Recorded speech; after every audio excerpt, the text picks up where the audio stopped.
Okay, and I think I should be live right now, and I forgot to turn on my webcam. Well, webcam camera. Okay. Will this work? Yes, it works. So, welcome to day 5 and day 6 of Essence of Code. Yesterday was quite a busy day, and my kids, they did not want to go to sleep, and whilst trying to make them fall asleep, I fell asleep. So, yeah, I'm kind of one day behind now. Let's quickly adjust this more. Also, what do you think of my to-do list? I thought about writing everything down. I think I did this like 2 days ago. I had to write down all my to-dos so I could actually keep better track of them. Also, voila. Okay. Advent of Codes. I know day 6 is going live soon, but I'll first do day 5, I think. Well, I have to do day 5 first, I think. Okay. Yeah, I just finished filming Signal a minute. Let's quickly show my screen. I just finished filming it. It's been a long day already. Anyway, I got this new thing going on here. I got a new YouTube dashboard for live streams. This is new. Yeah. I don't know if I like it. Apparently, there's now a setting for dual streaming that I can also have the vertical thing. I cannot enable it once I start it, so yeah. Will be for tomorrow. Maybe I'll try it out. Let's see how that goes. Anyway, I have Twitch open. I have this one open. 41 followers already on Twitch. I did not know I'm at that number already. Okay, well, let's go over to Advent of Codes. And day 5, 22 more minutes. Do you think I can finish part 1 and part 2 by the time I need to? Yeah, the next one goes live. Probably not. Okay, first of all, whoops. Nobody saw anything. Advent of Codes. Advent of Codes 2025. Let's open the Godot project. It's been quite hectic. I just finished filming Signal Limited, so I wanted to start live streaming earlier, but my wife and the kids, they were going to her friend's house, and it took a little bit of time before they were finally ready to leave the house. Okay. This set. Oh, we should set the day manually to day 5, else I'll run into strange issues again.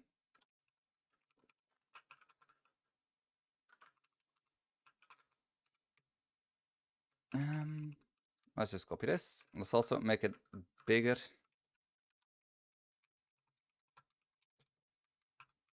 Let's copy this. I should probably copy paste this whole data thing on every single script because I use it everywhere. Okay, but anyway, let's read the story. So, as the forklifts break through the wall, wait, is my volume actually on? Let's first check that. So, yep. Yeah, volume is on. My whole streaming setup. I got a numpad now. I can probably not show it because of all the cables on my desk right now. I got a numpad. There's a picture of it on my Discord server, on which I made my own little stream deck. So I can do things more easily. I can more easily go to different screens. Yay! Also, shout out to my Coffee supporters. Thank you very much for supporting me. I can do this very easy now. Normally I need 2 hands to switch the scenes. Not anymore. Okay, but anyway, day 5, cafeteria. As the forklifts break through the wall, the elves are delighted to discover that there was a cafeteria on the other side after all. You can hear a commotion coming from the kitchen. At this rate, we won't have any time left to put the wreaths up in the dining hall. Resolute in your quest to investigate. If only we hadn't switched to the new inventory system, to the new inventory management system right before Christmas, another elf exclaims. You ask what's going on. The elves in the kitchen explain the situation. Because of their complicated new inventory management system, they can't figure out which of their ingredients are fresh and which are spoiled. When you ask how it works, they give you a copy of their database, your puzzle input. The database operates on ingredient IDs. It consists of a list of fresh ingredient ID ranges, a blank line, and a list of available ingredient IDs, for example. Okay. Um, okay. The fresh ID ranges are inclusive. And the range 3, 5 means that ingredient IDs 3, 4, and 5 are all fresh.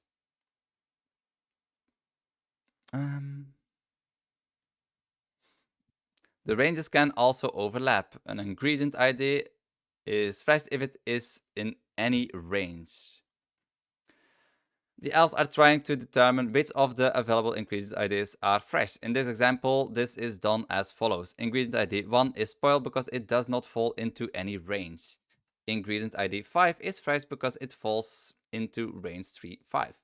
Ingredient ID 8 is spoiled. Ingredient ID 11 is fresh because it falls into range 10, 14, and so on and so on. So in this example, 3 of the available ingredients IDs are fresh. Process the database file from the new inventory management system. How many of the available ingredient IDs are fresh? So let's copy this test data. Test data. And the full-on data. And something I'll first do before I forget about it, I will open the chats and the correct tab so I can actually see the chat more easily. I have it on my 2-phone DIY stream setup, but it's also kind of helpful to have them on the screen next to me.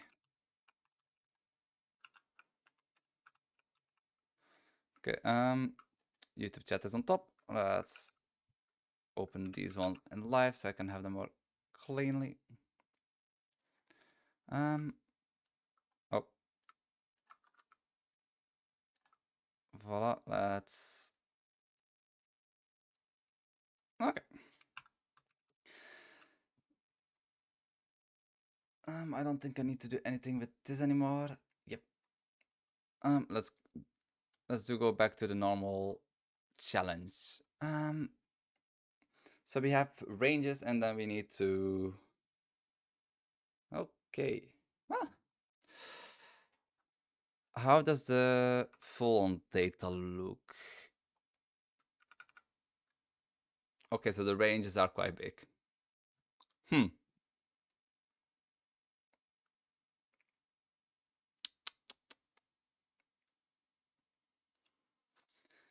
How 1,000 lines.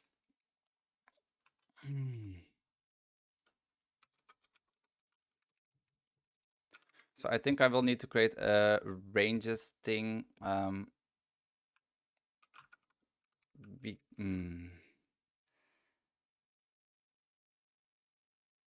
Let's just do this. So we create an array, and in each array we have a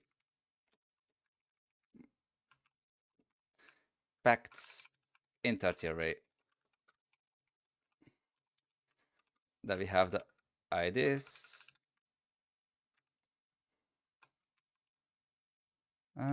Which is just a packed in. Oh, let's create a init function to sort out the data correctly to begin with. So we get a string array. So for line, string in data, if line is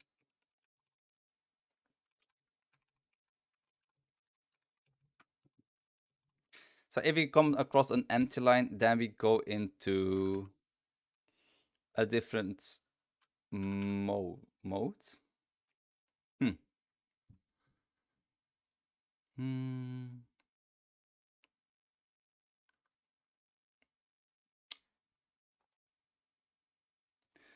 How can I easily handle this data?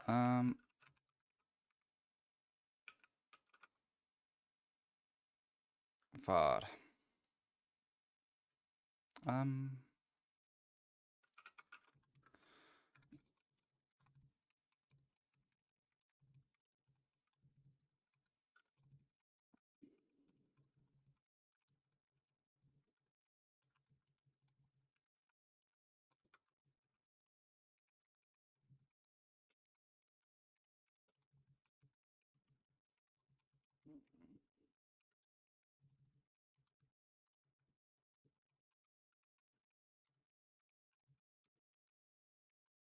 Oh wait, that one will probably give an issue. Yeah.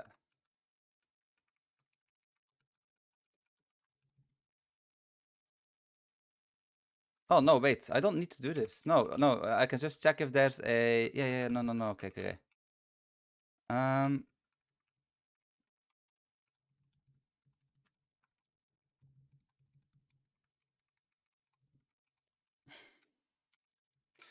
so if the line dot contains a minus, then we know it's an ID range. Else it's an ID. So ranges dot append back into array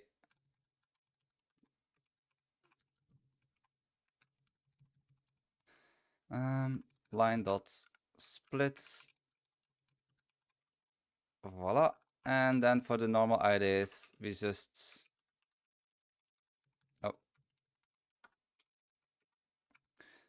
line as an integer. Oh. Okay, and this should give us the correct data. So let's quickly print the data. Print ranges. Oh, whoops, I should probably change this to IDs.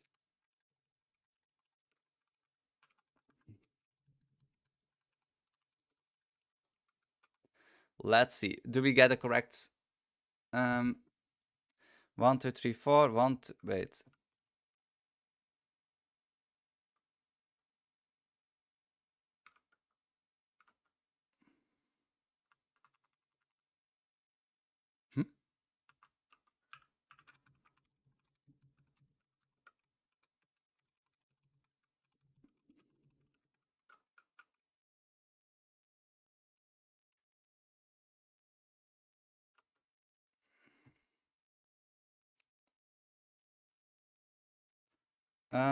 Trying to watch for a bit while Kit is distracted with Ampaman, but not making any promises for how long. Don't worry, I know how it is, especially after yesterday. Yesterday was probably the most difficult day I've had with my kids because I really wanted to live stream and I just could not get them to fall asleep or just to be quiet. One of my kids was climbing on the tables, trying to hurt himself, and the other kid was assisting him whilst making a lot of noise.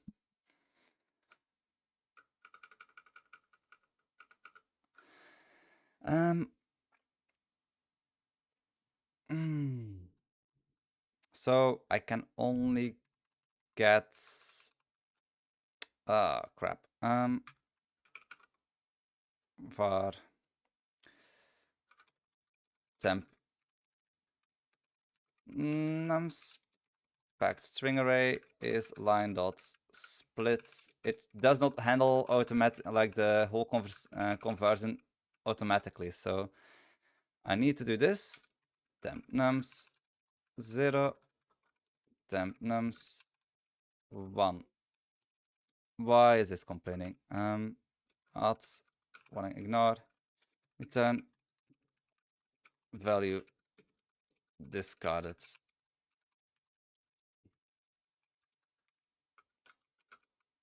Let's see. Okay, we do get the correct ranges now. So this works. Next up. I guess we just wait, we need to count which ones are fresh. For fresh.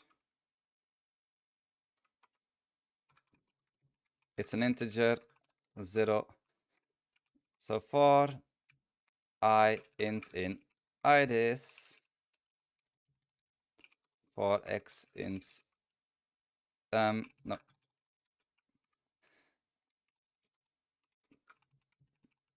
inside of ranges, we check if x no, ranges x no.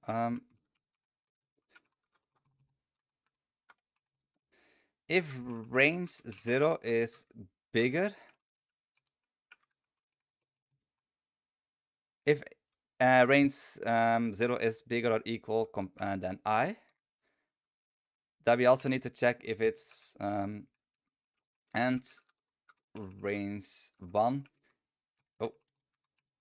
is smaller or equal than I, then it's fresh. So fresh was equals 1, and we break.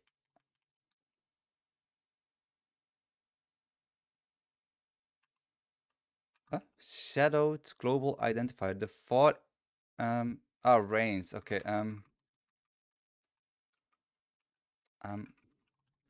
Let's just call it ID range.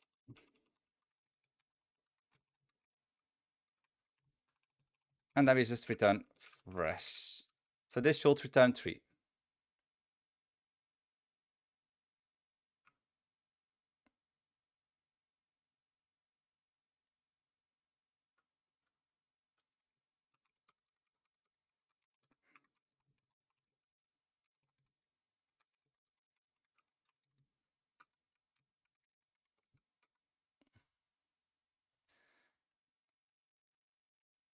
Wait, why?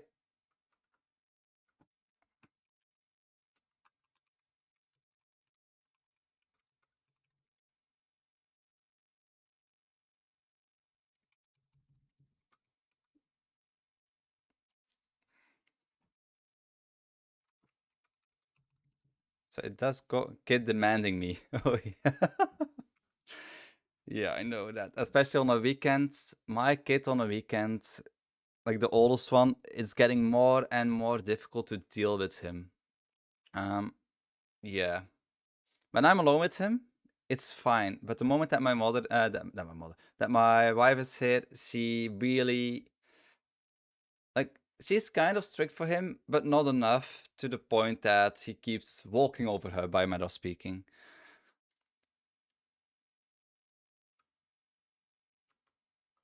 Wait, why this?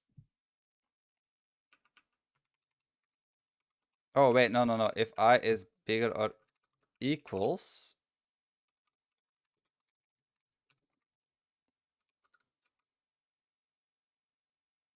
Oh, wait, now we have 5. Wait a minute.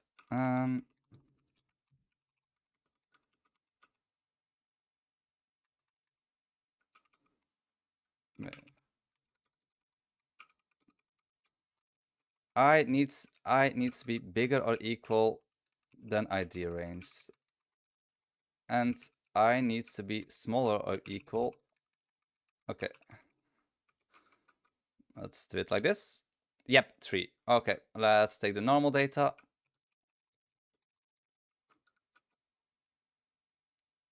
997. I think I got the correct answer already, but as usual, part 2 will probably... Oh. That's not the right answer. Your answer is too high. If you're stuck, make sure you're using the full input data.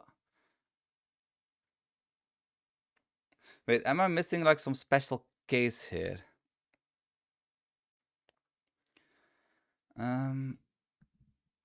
I need to count how many of the available ingredients are fresh. Huh?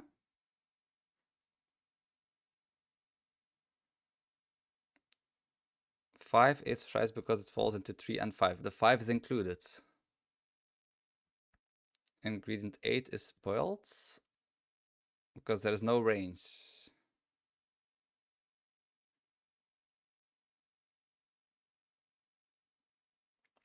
And 17 is fresh because it falls into 2 ranges.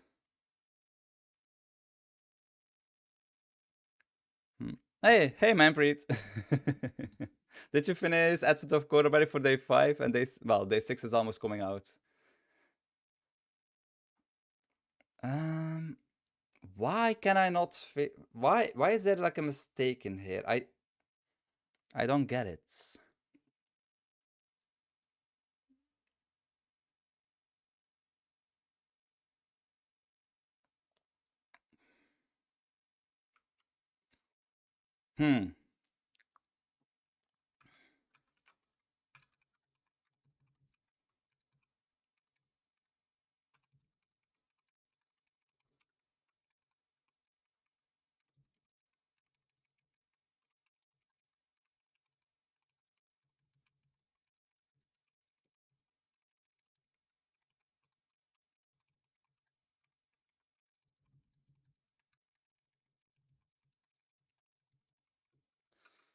Are some IDs? Oh, some IDs are duplicates.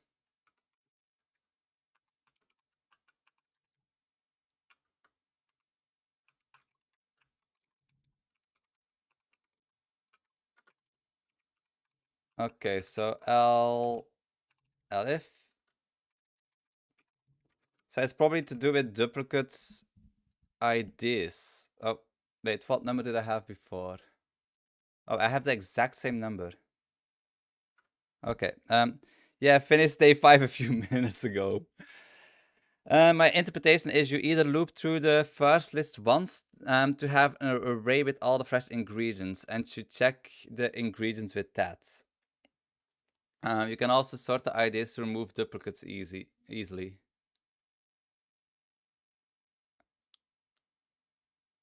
Okay, the first ingredients, and you check the ingredients with that. Yeah. So it works on the test data, and with the real data, it somehow doesn't. Why should it? Like, am I missing some kind of like special cases here? Hmm.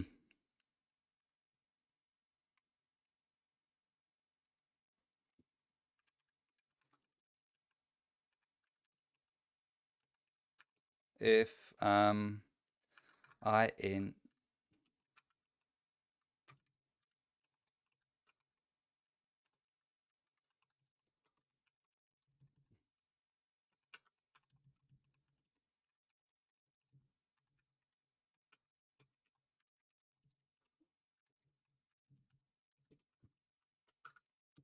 let's see. Let's have a quick test to see if I'm doing something wrong here. Normally this should work. Yeah, I cannot see like a reason why this should not work. And I must be missing some kind of like special. Oh, range too big. Oh, great, great.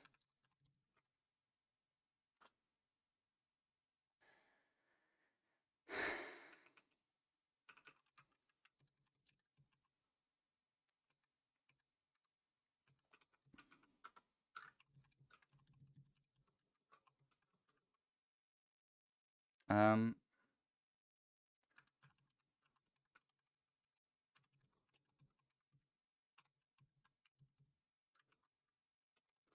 let's test this. Do we get any minus value? Oh, I should probably if it's smaller than 0, print error.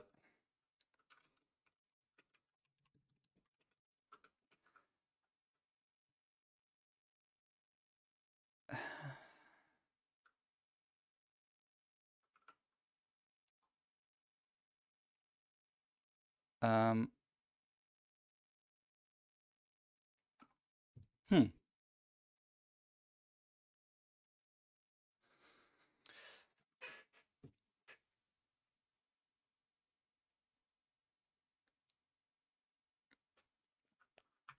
Hmm.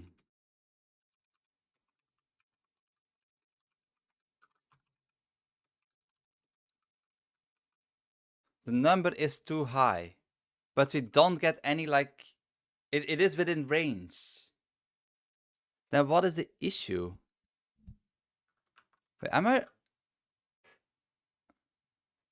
I must be missing something here. Do I need to count the ones that are spoiled?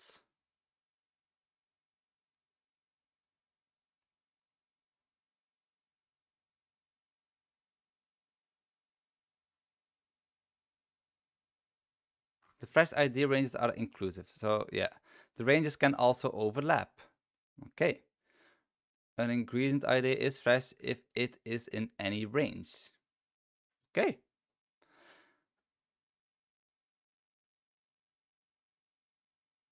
Um,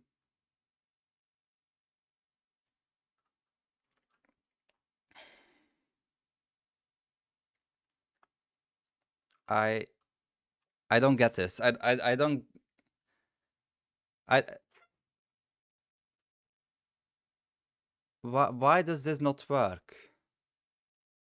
Like like I know I've made some dumb mistakes before, but this really does not seem like like this really seems like it should work. Like I don't see a reason why this could have any possible issues.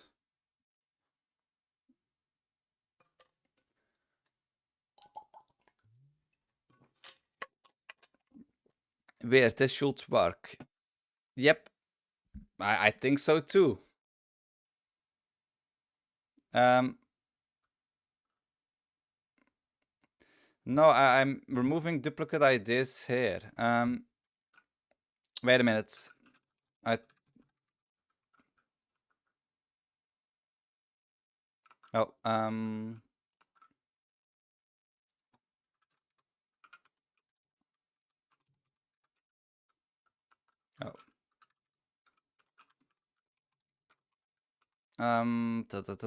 breakpoint. Let's quick. Oh,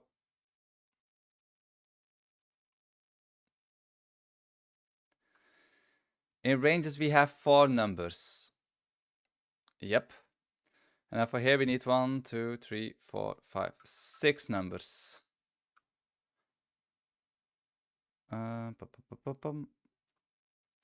We have 7. Oh, wait.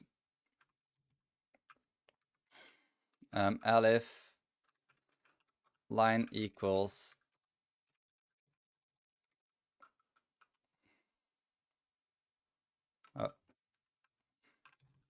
Let's see. Did this give us like 1 extra because we had an extra 0 because of the empty line in documents? Yep. So this should.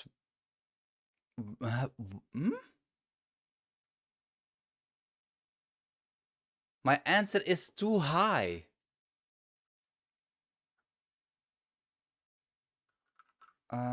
Let's quickly check for duplicates again.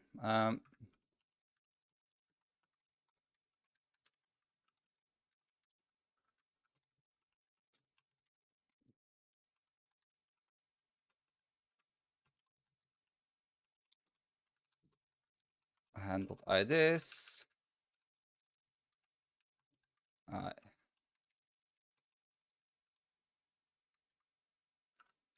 If I in handled I this, print error already.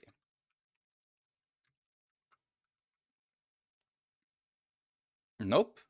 There are no duplicate IDs.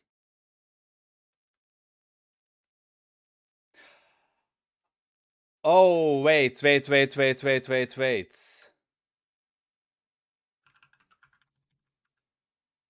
it possible? The numbers are kind of big.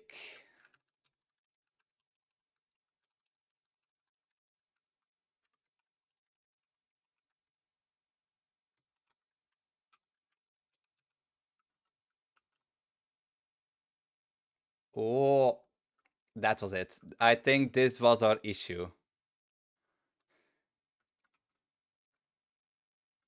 That's the right answer. You are 1 gold star close to decorating Nurple. So my issue was using packed in 32 arrays and not 64 arrays.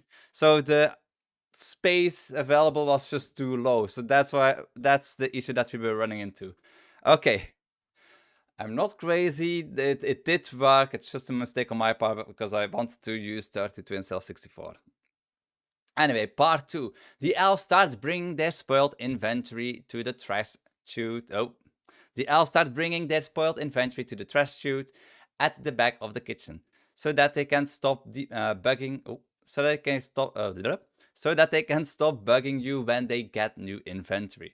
The elves would like.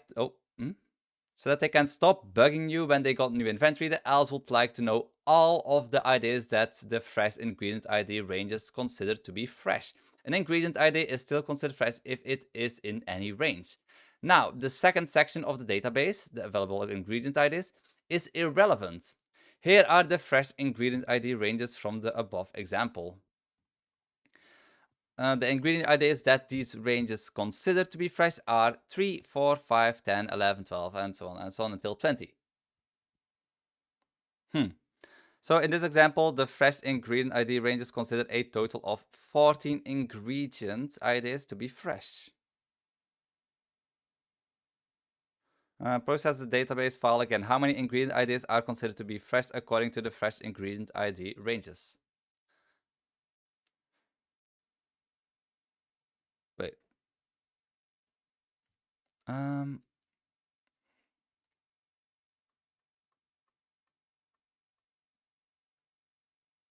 So it's just, I need to make a list. Is it me or does this feel like too easy?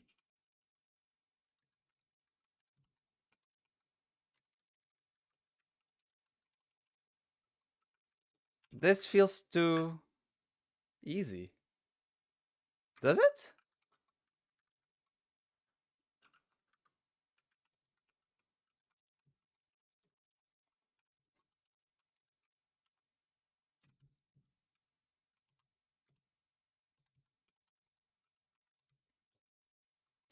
Um,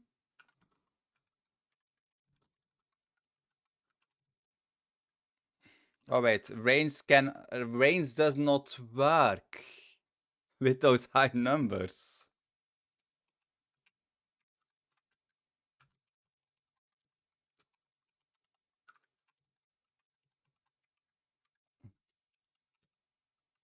Um,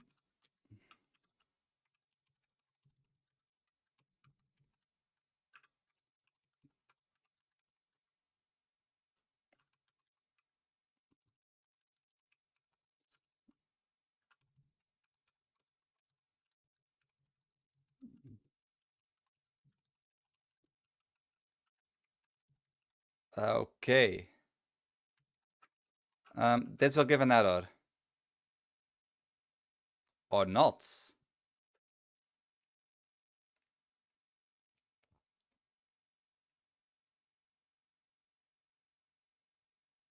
It doesn't give an error, but um,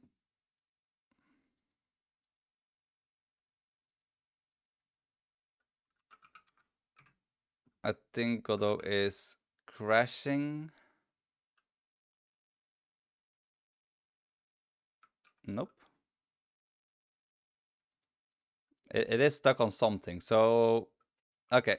Hmm.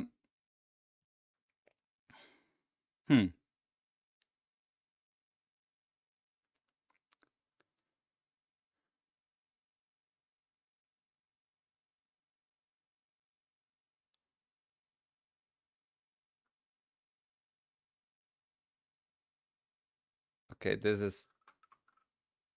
Yep. No, that got stuck. So this is just too inefficient.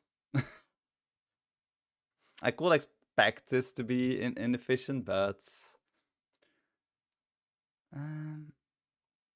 let's have a quick look. How many people are on Twitch? 2. How many people are on YouTube? 4. Why is this like so behind?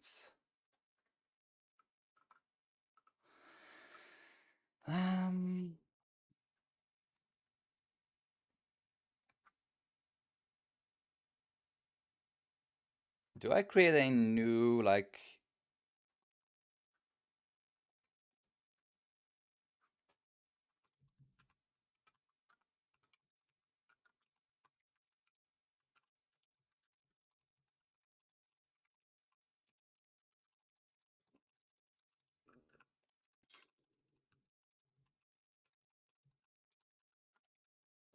So list dot append array. Wait, what was the exact wording? Okay, so append array.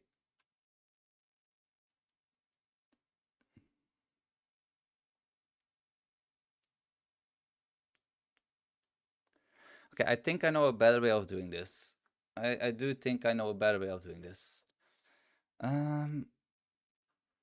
Right now, like filling this entire list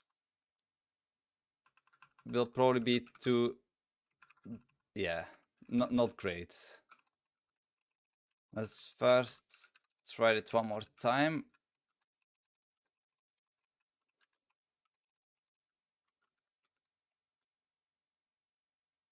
Yeah, no, brain's too big.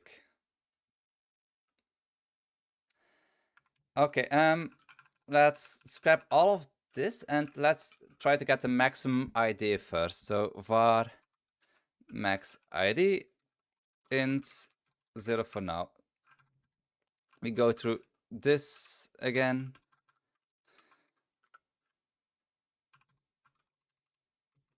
Or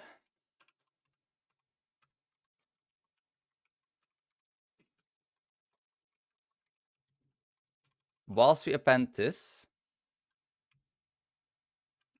if ranges minus 1, so we take the last one that got appended to the ranges, and we take the second value. If that one is, no, we can just do max ID is equal to max I ranges or max ID.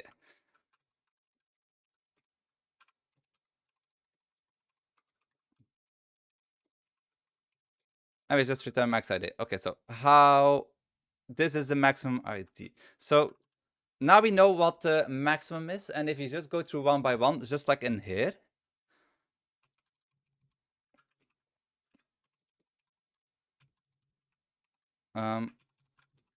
let's just do var count is an integer 0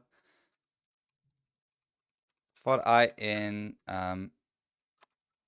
max ID plus 1 count, and we return count. I think this will be the best way of doing it. So if that number is inside of a range, then we just count one and we continue. So let's see. It's probably not the most efficient, but this will give us a correct answer. And it should do it a little bit faster than my previous method.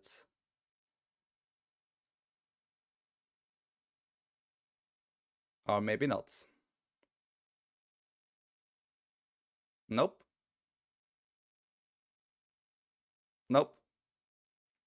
Nope, this is probably an even more inefficient way of doing things.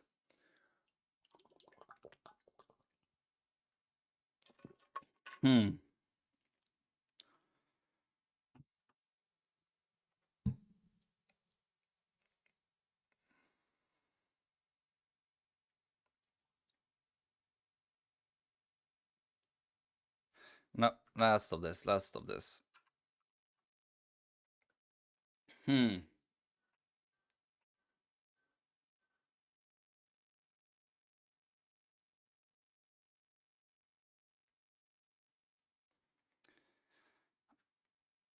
How can we do this? I could probably separate this into multiple threads and do it like that.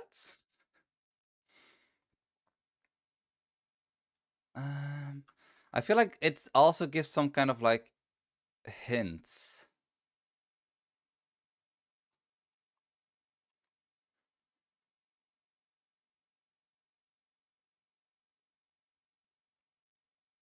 Maybe I should create a custom sort function for ranges.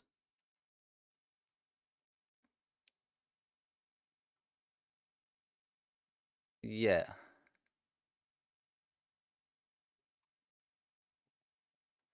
Yeah, let's make a custom sort. So,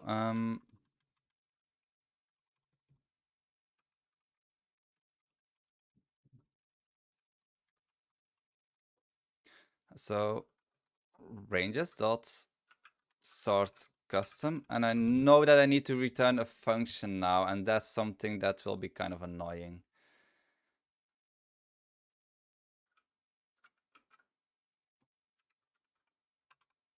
Oh.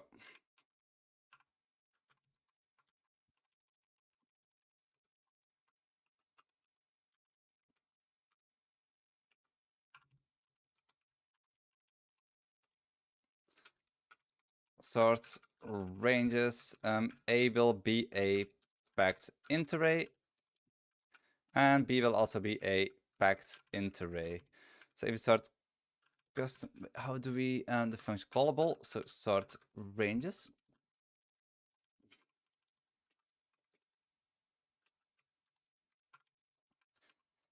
If A 0 is bigger than B, we return true. Okay, and we print for range in ranges, we print L range. Let's see.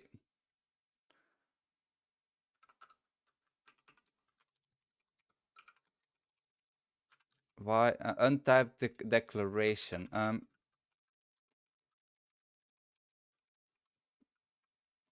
Okay. Oh, yeah, no, it's the other way. It's the other way.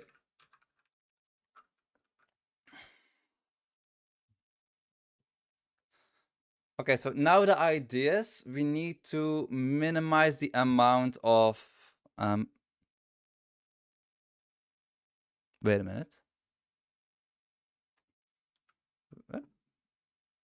Wait a minute.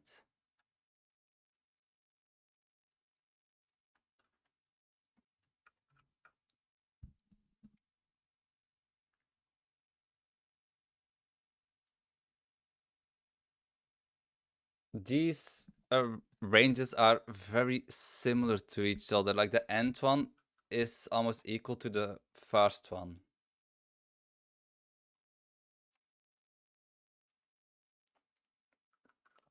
Okay, well that makes it easier. So var new ranges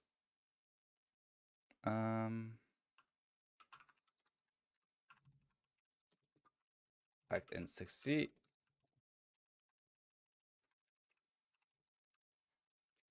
for old ID range packed in 64 in ranges. The thing that we will do now is new ranges. No.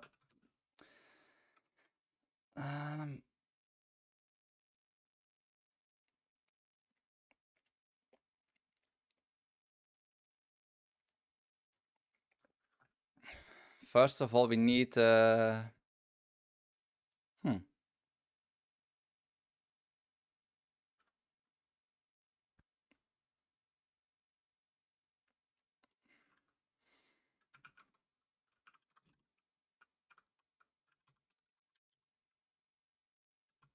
let's just add the first one because else something will go wrong in my code.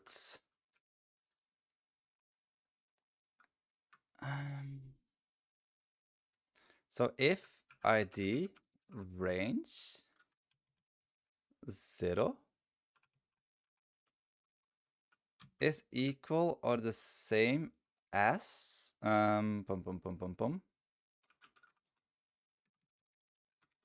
new ranges, we take -1, and we need to take the second second number.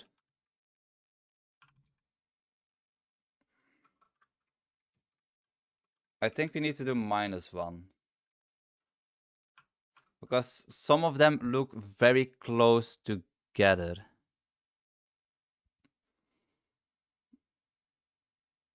Yeah, let's just do that. Oh. Then new ranges -1, 1.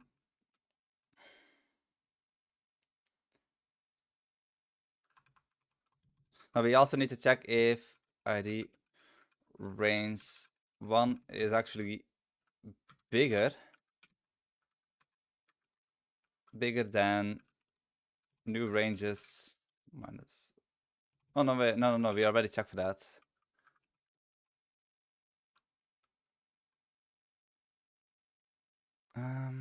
Equals ID range 1.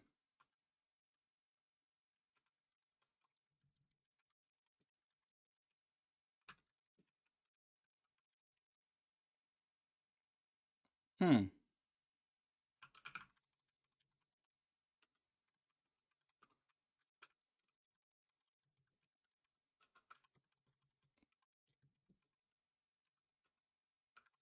Oh, whoops. I feel like I'm doing something not 100%.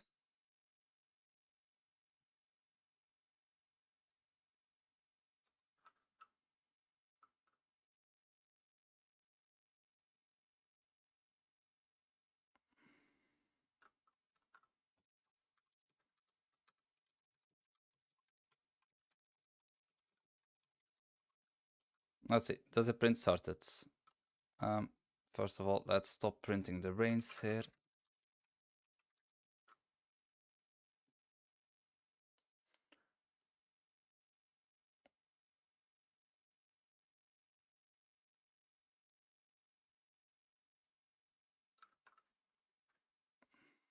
Hmm.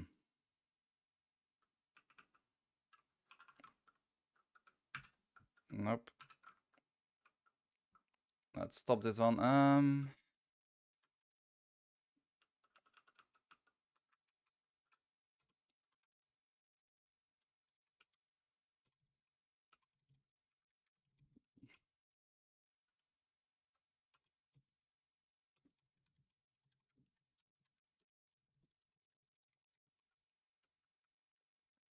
Let's see. Oh, wait. So it is sorted. It's just the whole checking that takes too long. Wait, why am I trying to count all those things? Wow, I'm an idiot. Why?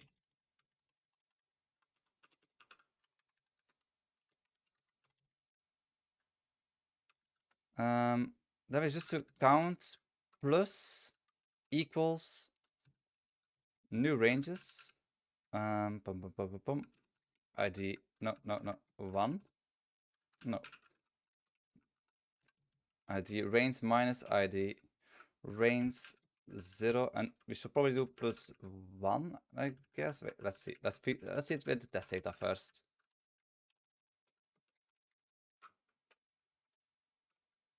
So we should get 40.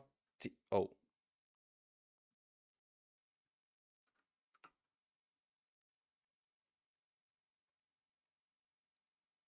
Um.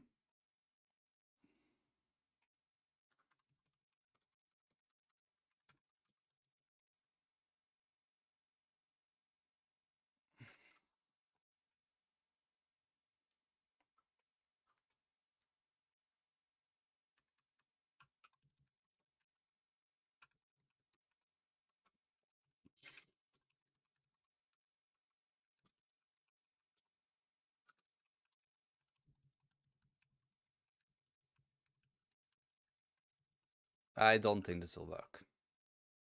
Nope, it still prints 2. Hmm.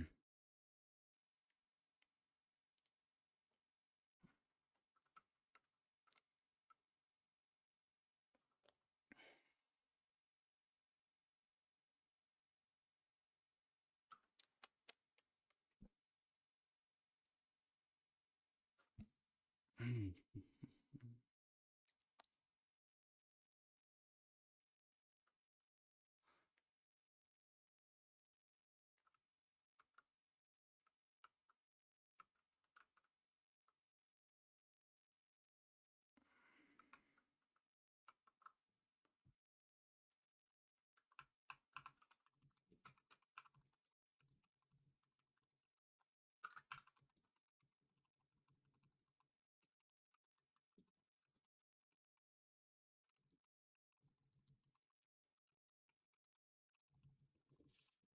Okay, this is getting annoying. I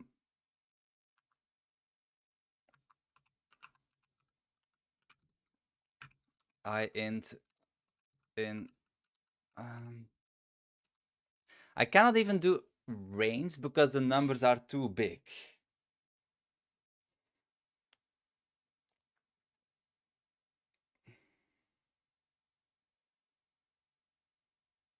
Huh.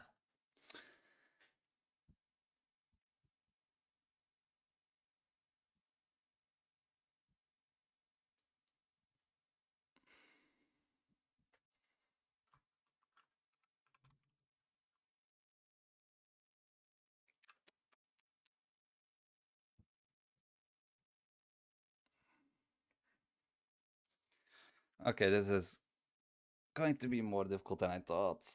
Again, as usual, part 2.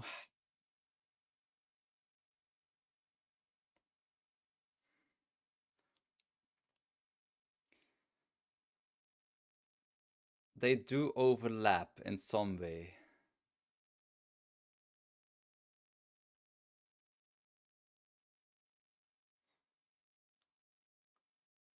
Um,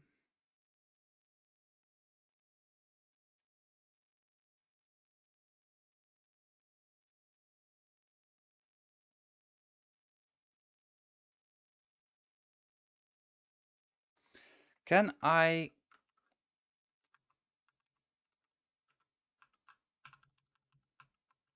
just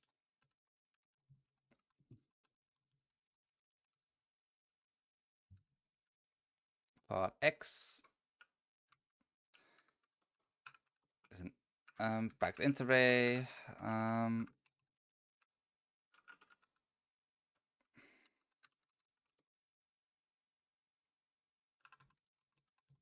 I don't think that I can do this. Let's do range of 0 to max array plus 1. Oh, I can.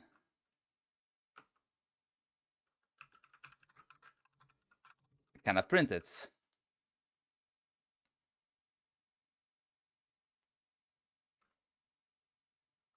Huh?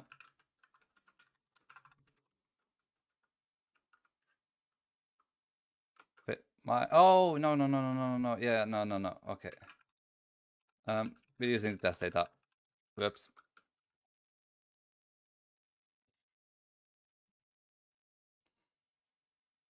The range is too big.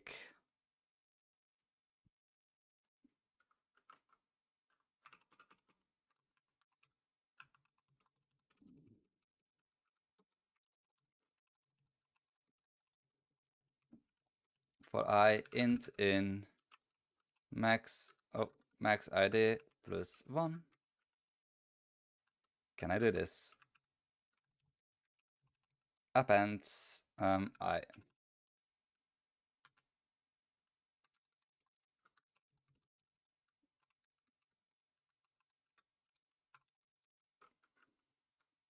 Can I do this? Oh, whoops. If I can do this, I get. Oh, I can. I cannot.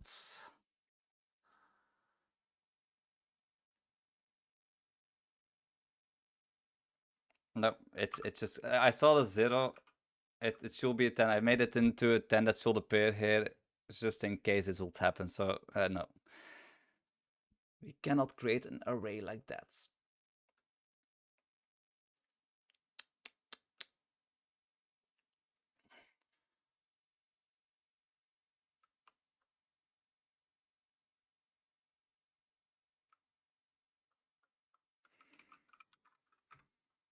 Is it like a memory issue that it takes too long for like the memory to? Oh yes. We're going into the 5 gigabytes. Whoops.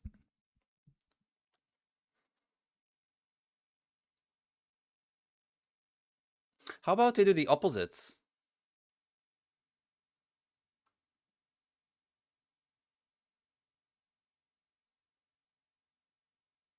Hmm.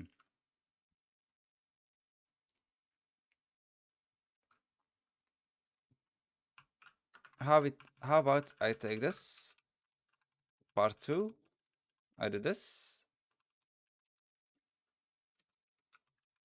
I'll just change it to spoiled. Spoiled. They're probably going to be more spoiled stuff than good stuff.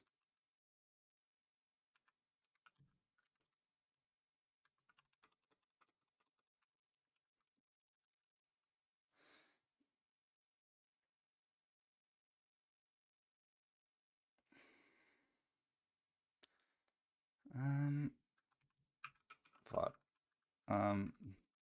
is spoiled is a bool false.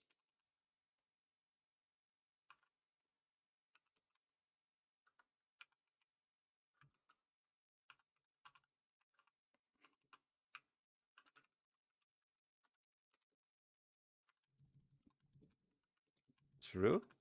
I set this to is spoiled equals false.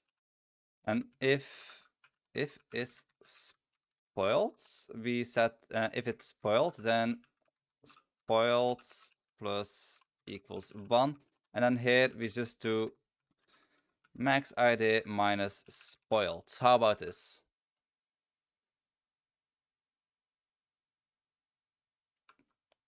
Why did it go so fast?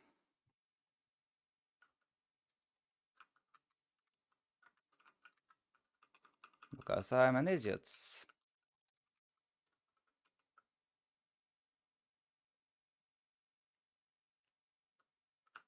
Why is this going to IDs? Max ID. Okay.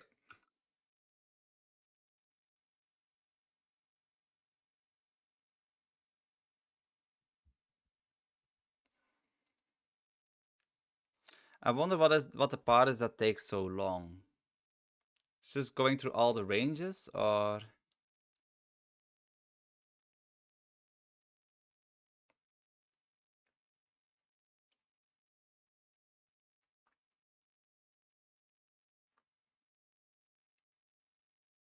okay, now this is not working. No. I do feel like we need to do something after sorting the data. I feel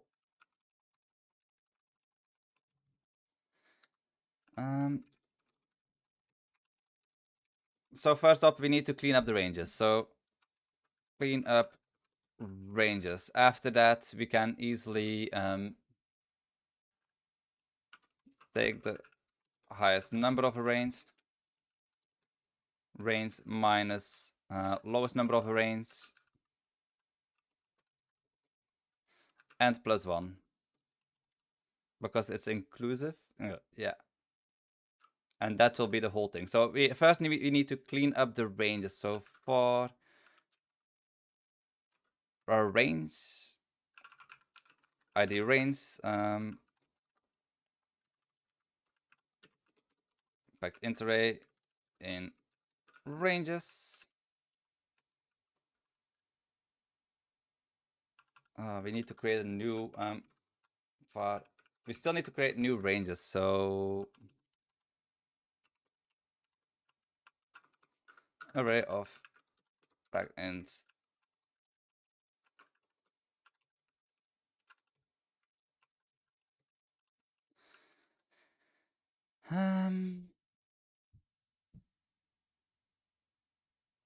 if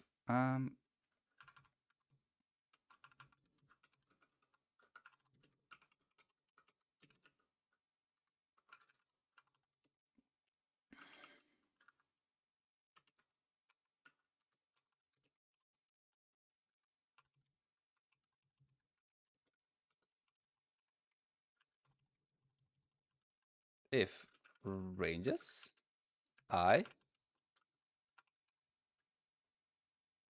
if the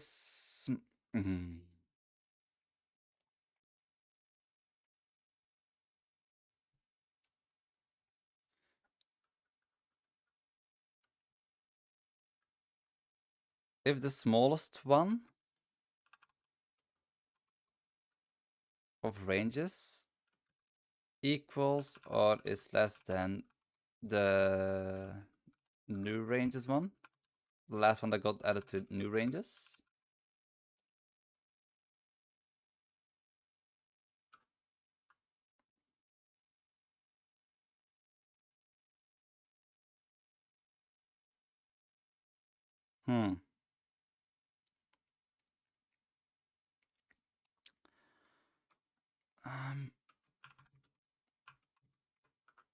Then new ranges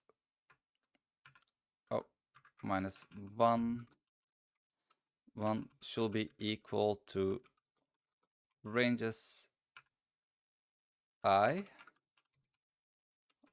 1.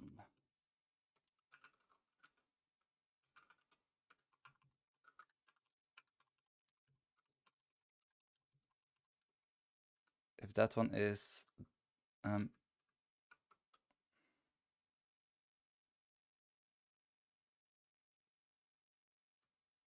let's first try this. So first of all, print ranges.size, and next up, let's print new ranges.size. I feel like we first need to clean up the ranges. It's only one big.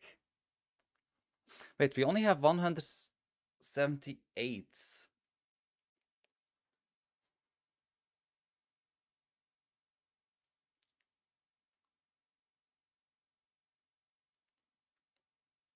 But how many of the ranges actually overlap?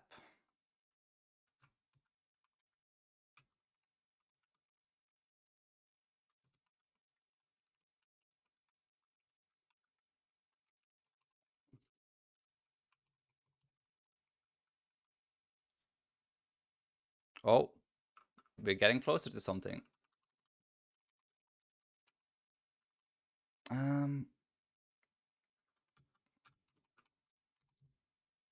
But how long does it actually take to max idea?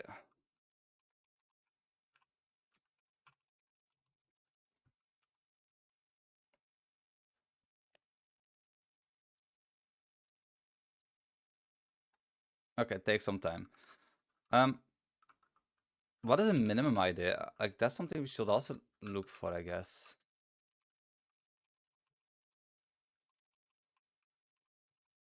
Min idea is the wait, where do I set max idea?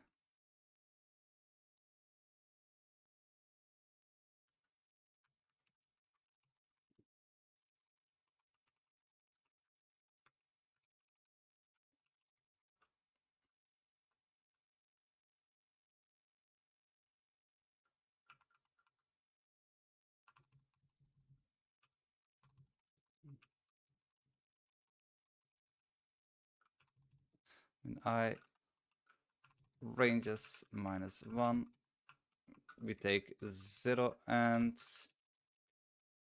min idea. I don't think we need to sort it anymore then. But we're still printing every single thing.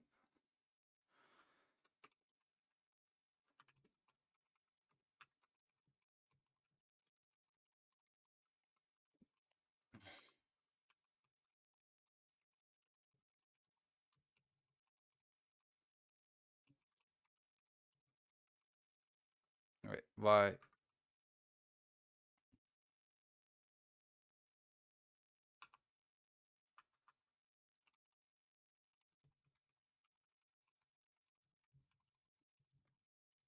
So for I expected closing goal, oh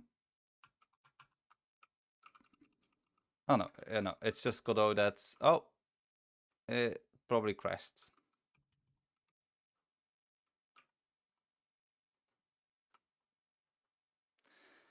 Yep.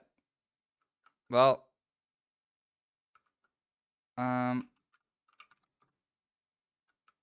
let's quickly take godot and let's kill it. Is it? Nope.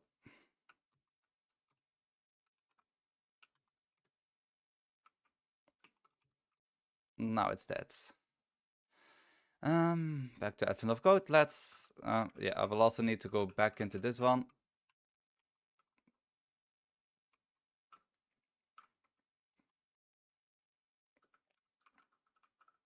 Let's see, does this work?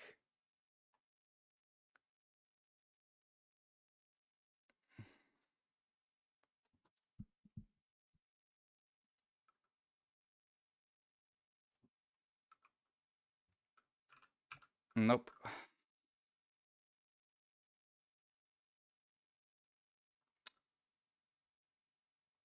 This thing takes a very, very long time.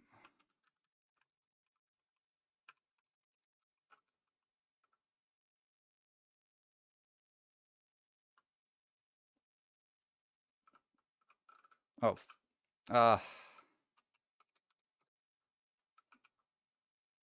godot, let's kill you.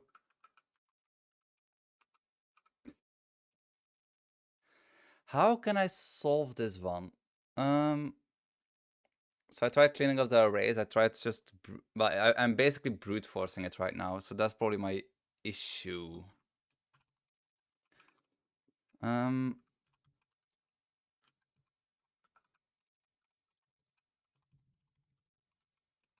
what's like the lowest ID? 0?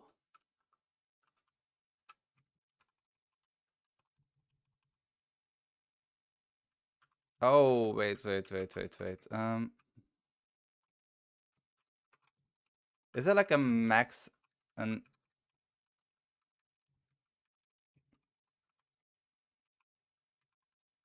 can I get like the maximum integer value?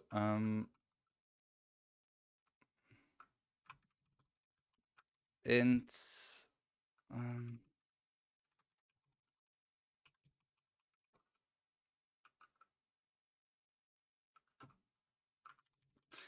I feel like for this one I should just do it late. Oh, whoops. I just take ranges. I take the first one and I take the first value, and that's the minimum ID. That will already save some compute time. Wait, what's the max ID?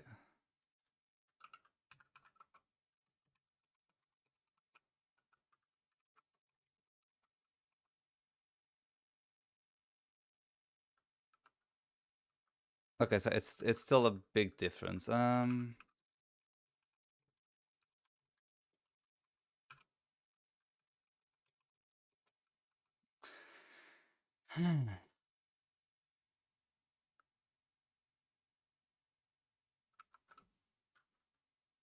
But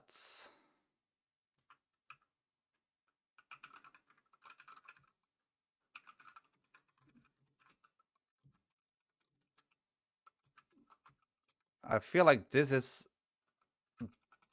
better. Like it's a much smaller data set to go through.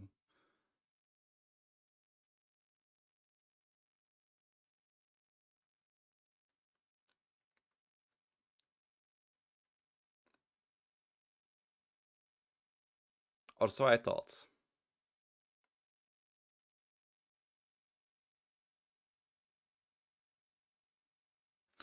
Oh wait, no. I know what we need to do. I know what we need to do.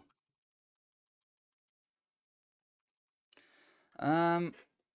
Oh. Yeah. No. Okay. So we don't need to do much. I think we already sort the arrays.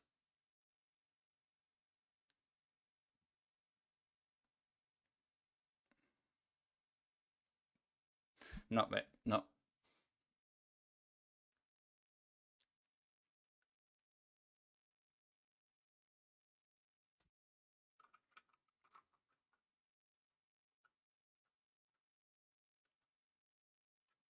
Um. Ah.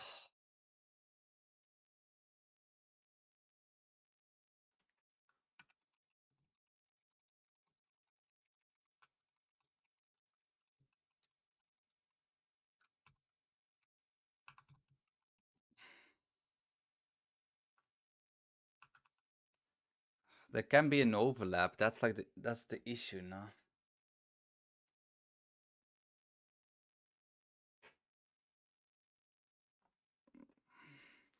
How about we try to find the places where there's an overlap? So do we remove the overlapping ranges? Nope, not yet. That like I tried to do that, but it's yeah. But in what way would they overlap?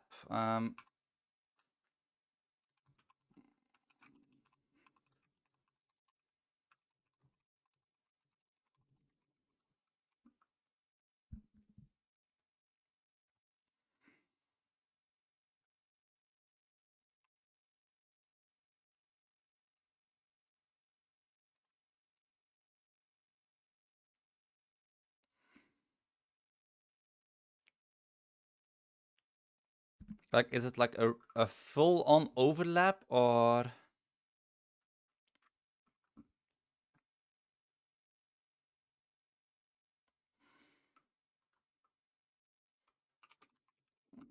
var counts ints var current num ints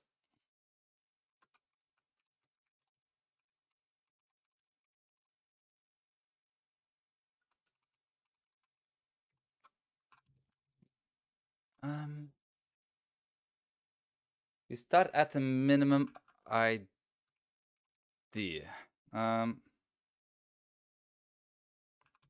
Current num is min ID. Well, true if min ID. If current ID is equal to max ID or higher. We don't know. Then we break and then we return the count. So like 3, 5, 10, 14 becomes, yeah, it becomes,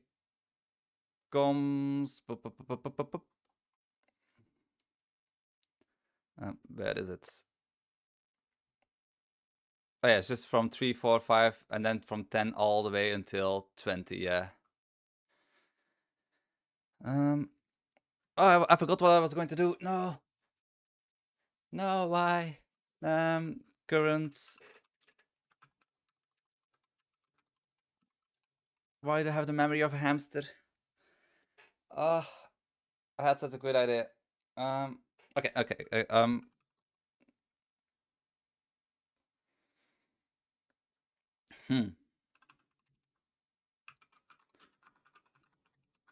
Current range int equals 0.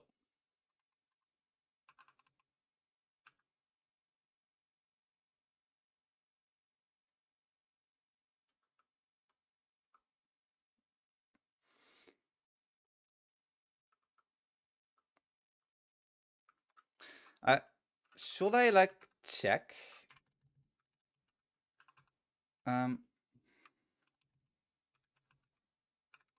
Right now they're all sorted.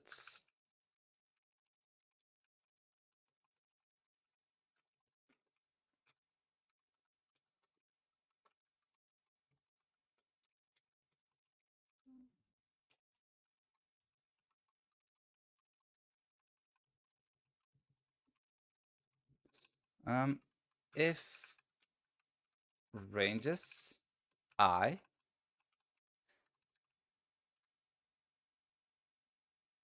don't know why YouTube deleted my previous message. Did they? Well, I can't see anything in here. Stream hell, nope. Nope, I can't see anything. How many people on? Oh, I have 5 viewers on Twitch. Why is nobody in chat? Well, anyway, thanks for being in Twitch. I kind of need Twitch viewers for the whole affiliate thing. So ranges I want to know if the first value can be smaller than ranges I minus 1.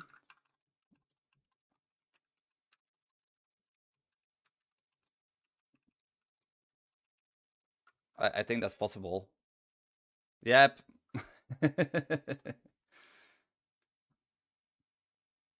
Oh well. Not my.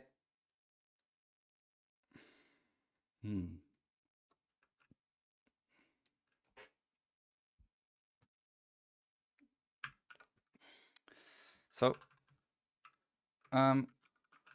current range should go up by 1 each time. And I guess I can just take, well, I can just do this for ID range packed int array in ranges. If ID range 0 is smaller or equal to current num.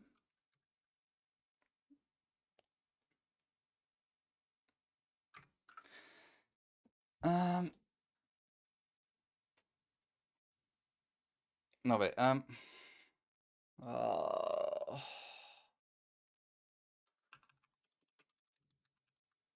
if it's bigger than the current number, then we just do count plus equals id range 1 minus id range 0.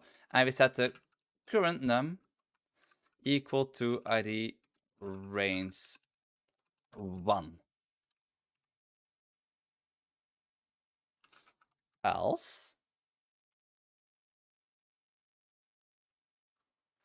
Else we take id range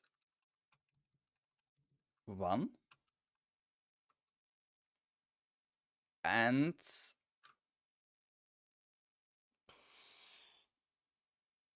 3, 5, 15, 14, 6. Yeah.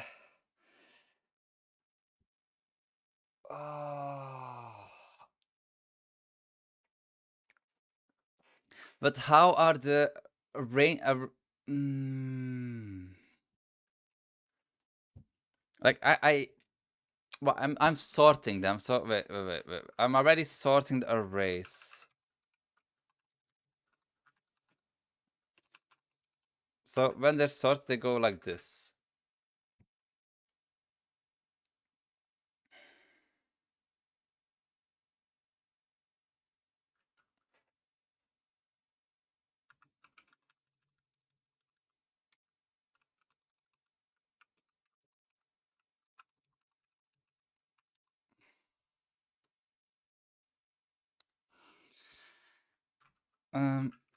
I could just do for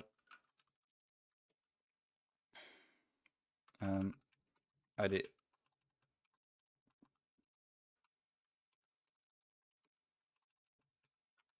for I. Let's just copy this from here. Okay, I think I know what I need to do, and I'm surprised that I could not come up with that easy of solution on my own. Yep, after sorting 16, 18 is overlap. So there are parts overlapping. Wait, should I sort like this?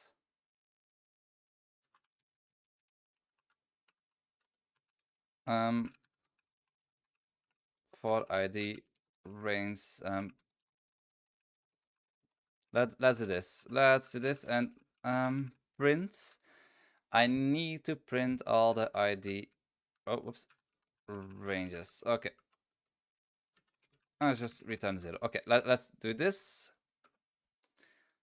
Let's quickly copy a part of this so we can see what we need to do with the data.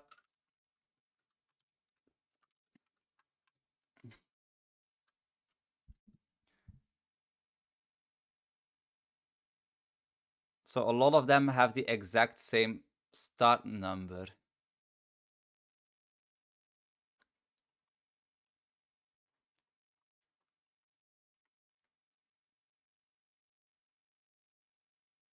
Okay. Okay, now we're getting somewhere.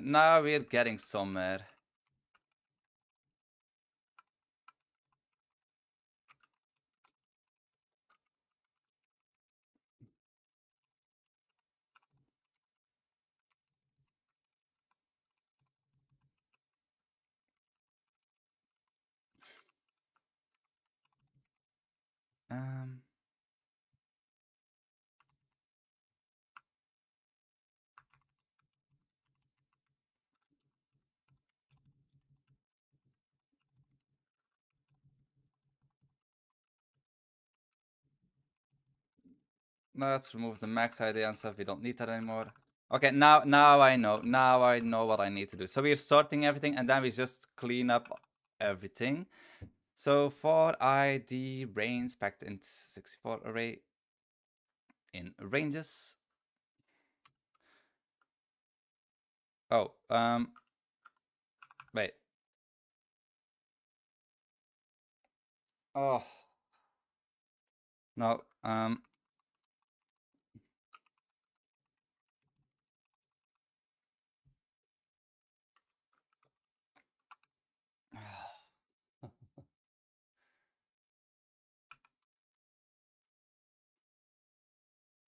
oh, why can't... Oh, my brain cannot make sense of this. Okay, I'll have a quick toilet break. I'll be right back.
And I am back. Let's see.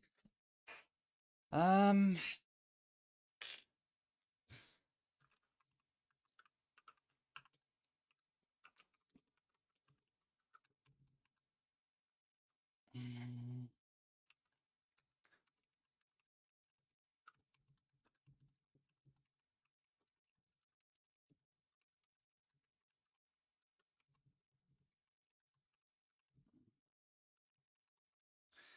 Um. For range. ID range packed interarray in ranges. If temp range 0 equals temp range 1. Oh, whoops. ID range 1.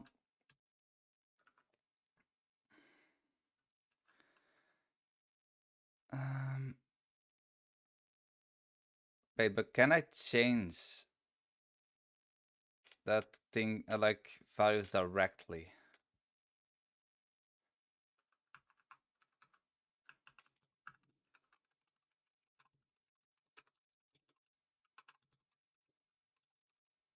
I think I need to do this.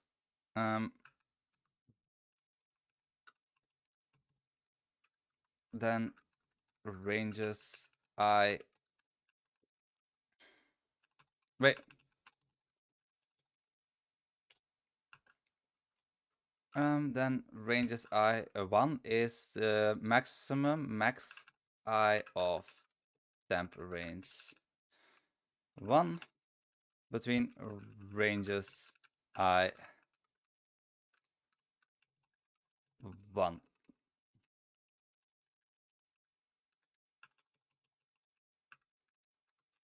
And let's see if we're actually like removing some or not. So print temp ranges dot size and ranges dot size. Okay, let's see if the cleanup actually works.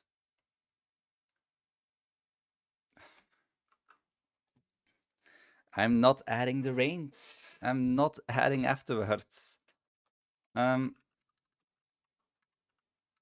Else ranges dot append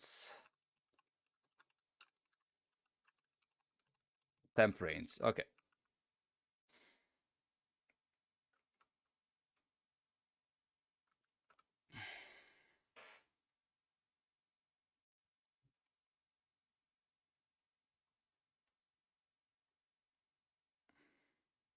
I cannot even clean up the ranges properly.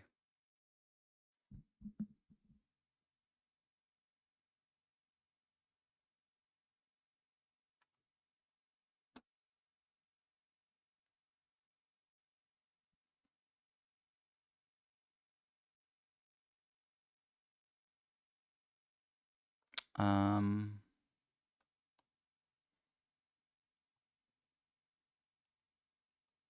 how long have I been streaming now? Over 1 hour. And I'm still stuck on part 2. Part 1 went so smoothly. What to do, what to do?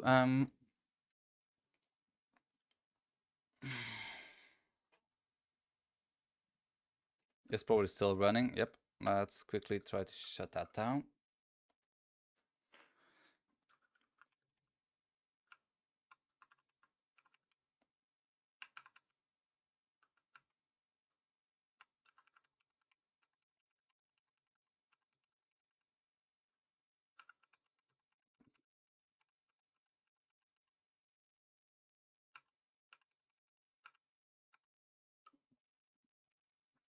Let's go back to the previous thing that I was trying to do. Let's just do it like this.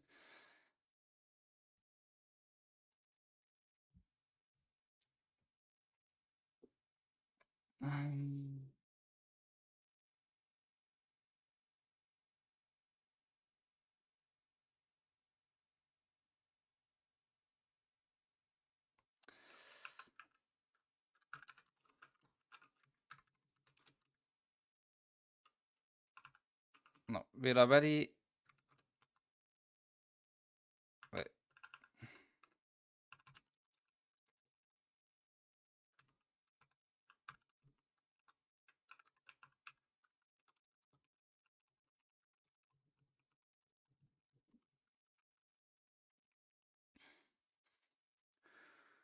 We end at 5, 6.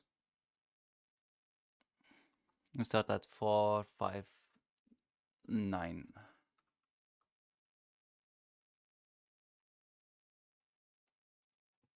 Okay.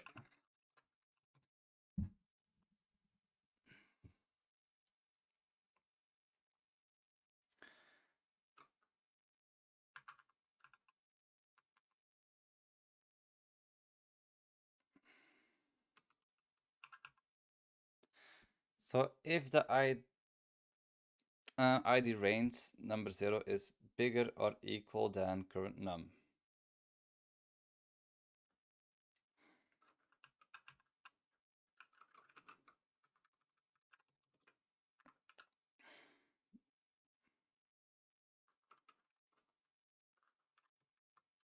And current num is not bigger or equal to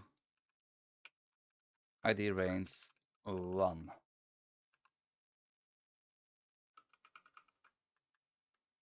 Wait.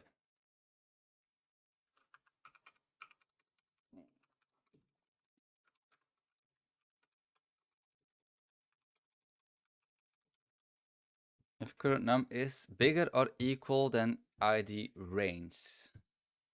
And current num is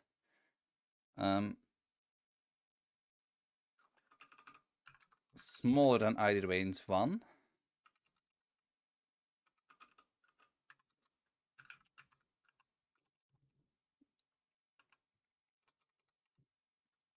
Yep. Okay, and then we update, so we're at a new high.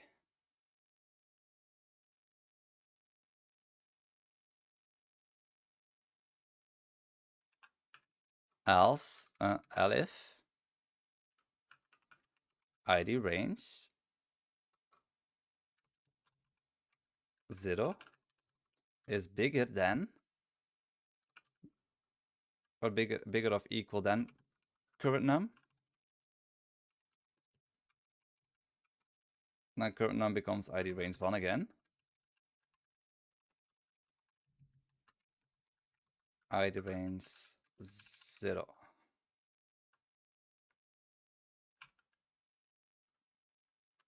Else we do nothing.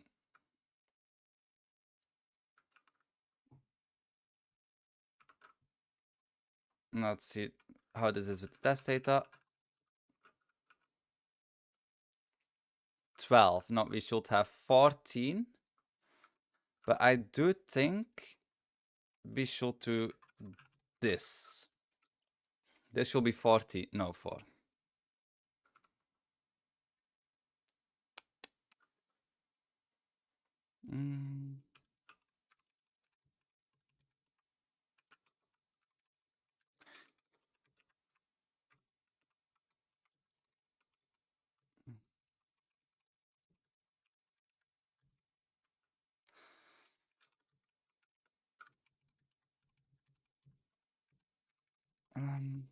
And id range 1.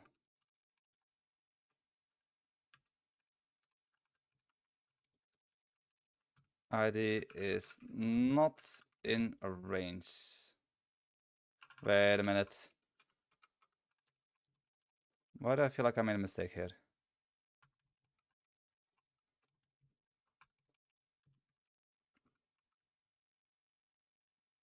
No, that's 16 now. Nope.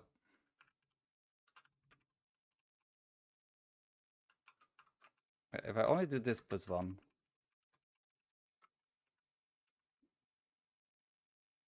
$13.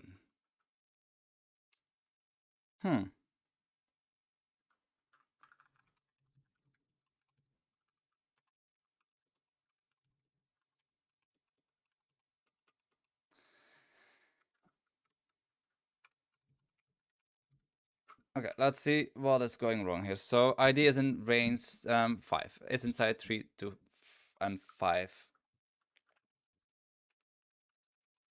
Print adding.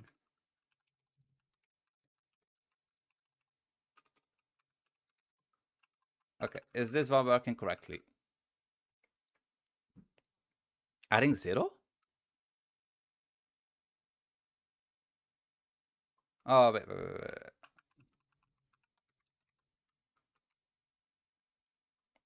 Adding 2.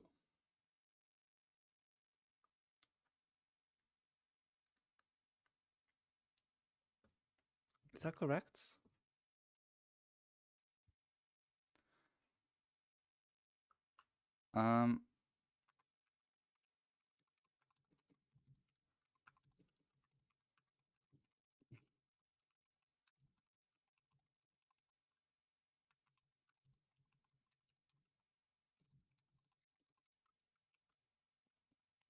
So you start at 0. A range is inside.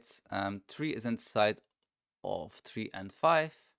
So 3, 4, 5. That should be 3. So we should add 1. I think we should start at 1. And then for this one, we should always do plus 1, I think. So that's 14.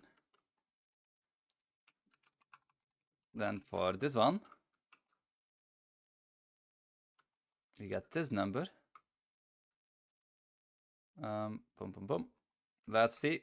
I don't think that's correct.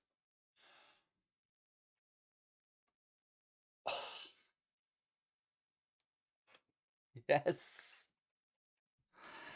Did it. Did it. That's the right answer. You're 1 gold star closer to decorating the North Pole. Okay, so that was a lot more difficult than I thought it would be.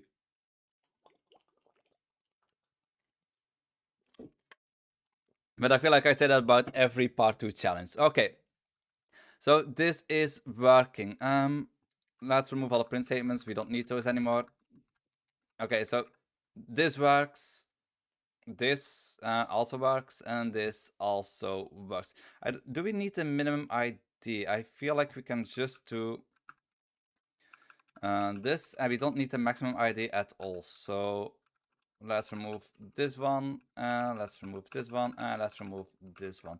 Because that should still print ending for finds. Yes, and it takes almost no time at all. How is that one so much faster?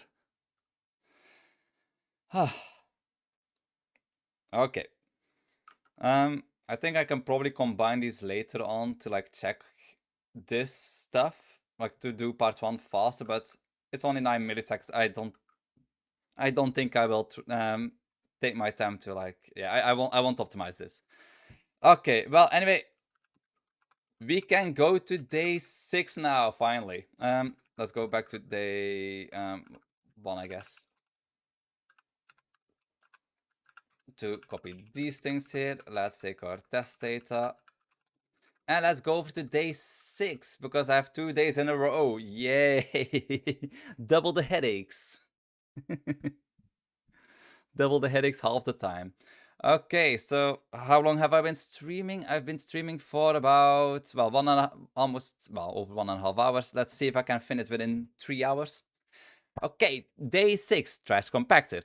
After helping the elves in the kitchen, you were taking a break and helping them reenact a movie scene when you over-enthusiastically jumped into the garbage chute. Oh.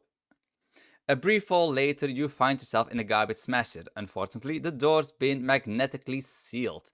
As you try to find a way out, you are approached by a family of Kepalodop? Kep, kef, Cephalopods? I have no idea what that is. They're pretty sure they can get the door open, but it will take some time. While you wait, they're curious if you can help the youngest cephalopods with her math. Okay, what is this thing? Okay, so a kind of squids. It's an octopus. Let's an octopus. Okay, with her math homework. This is a reference to 2021 day 18. Octopus math doesn't look that different from normal math. The math worksheet, your puzzle input, consists out of a list of problems. Each problem has a group of numbers that need either to be added or multiplied together. However, the problems are arranged a little strangely. They seem to be presented next to each other in a very long horizontal list. For example, blah blah blah blah blah. Each problem's numbers are arranged vertically.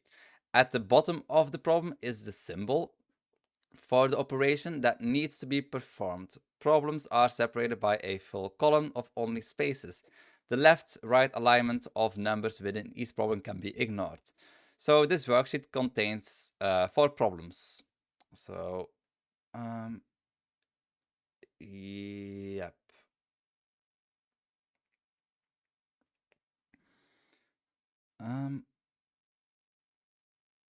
Okay.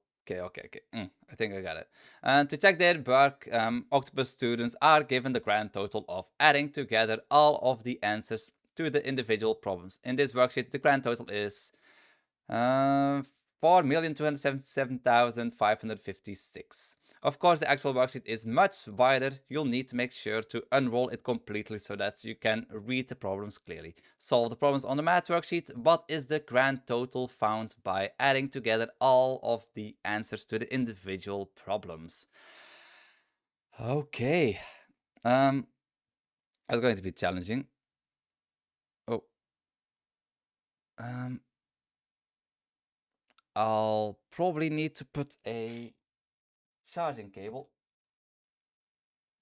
No, that's my camera. This is this cable. Okay, I'll be right back. One of my phones that I use for seeing the chat needs a battery. Well, charging.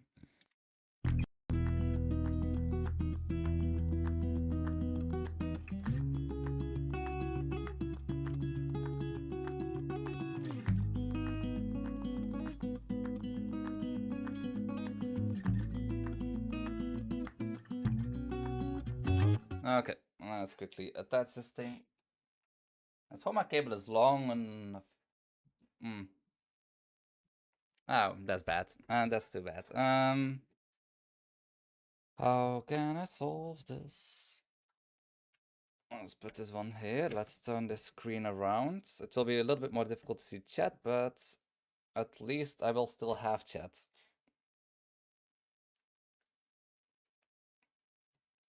And that one is connected. How's the other one doing? That one's doing fine. Motorola batteries, they're not the best.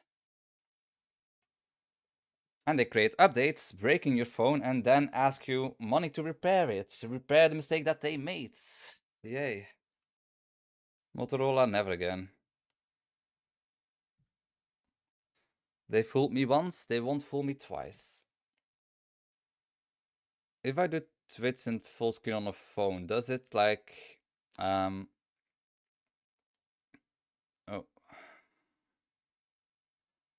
Okay, well, Twitch chat is gone. The issue will probably be the spaces. I'm not certain how Godot will handle that data.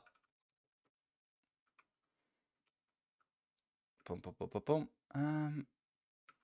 And then the actual inputs. Oh, wow. Yeah. Oh, wait, why is this?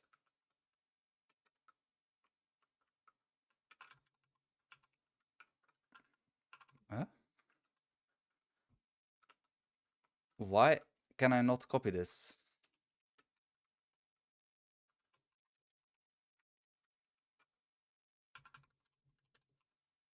Oh, wait, no, I did copy. Okay. Wait, I feel like I have a lot more lines on here. Oh, wait a minute. How should I handle this data?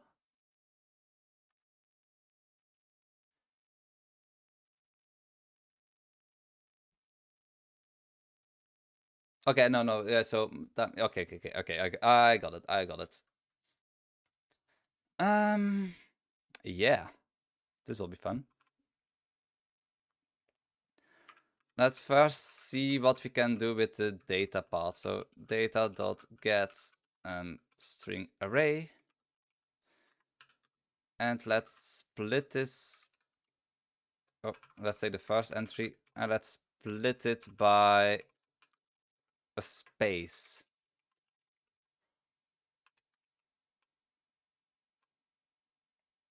Oh yeah, data parts. Can I just do this?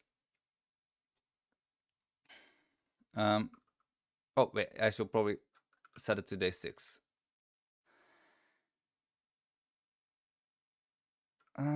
We do get empty, so I think allow empty false, and I think that will give us a correct data.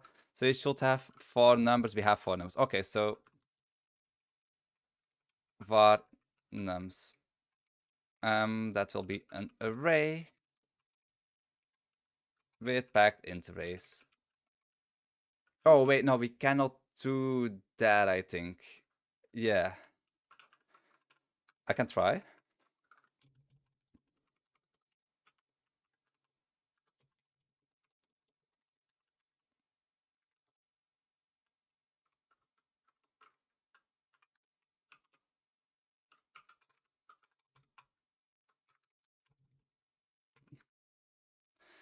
Cannot have an element of type. Okay.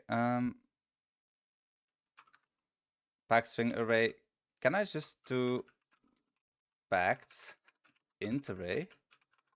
And that automatically converts the data? Can I? Does that exist? Nope.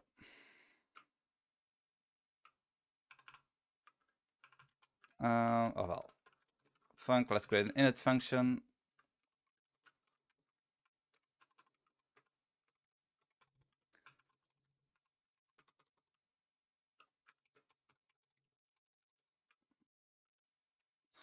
So we take our nums. Var, how are those symbols? Let's just do symbols. Symbols, which is, let's just do a packed string array. So symbols.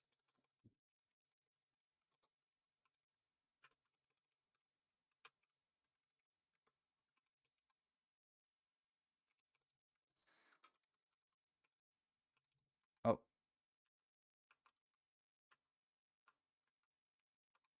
And we take -1. Let's just do var data is a packed string array. Let's just do this. So you only need to get the data once.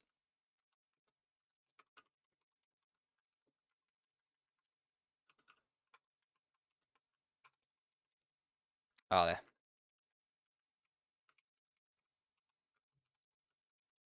And I don't think we need the symbols. We can just take the last parts. So yeah. For the nums we will need to, yeah. Oh, whoops.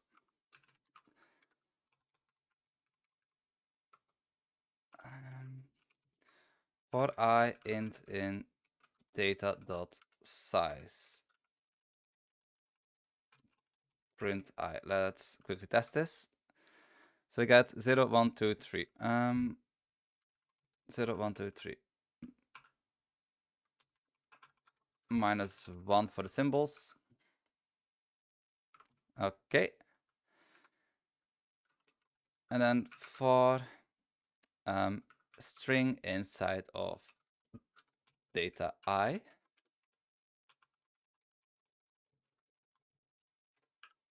we just add that to the nums.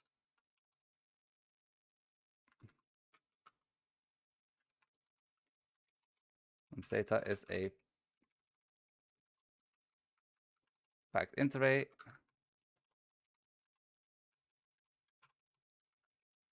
Add warning ignore. Okay, and with this we will be able to separate the data. So we have the last column of data that will be the symbol, and the other columns will become the nums, because test data has 3 columns of nums and this one has 4, the main one. We skip all the zeros, all the null and like the empty places, so the whole space thing that I was kind of worried about is not an issue. Let's see. Why is Twitch chat so quiet? There are 4 people viewing, so that's good. Like, I'm not complaining about that. So nums data dot append int. We take our data. Oh no, or our s, and we set that as num, and then nums dot append nums data. And that's how we set our data, and then we just need to calculate and count for counts int 0. So for I int in data 0 dot. Oh wait.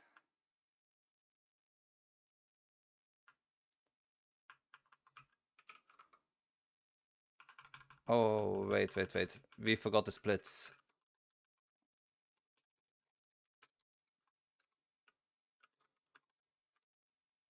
So we do need the symbols.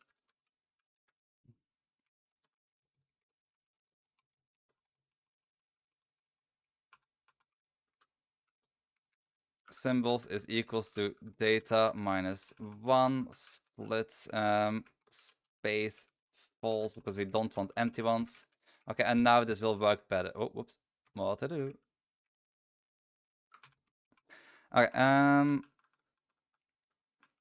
so for I in symbols dot size, and that will go over every single one of them.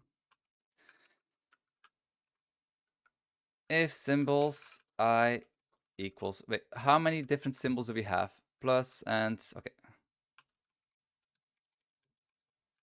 Plus, then we just do everything plus, so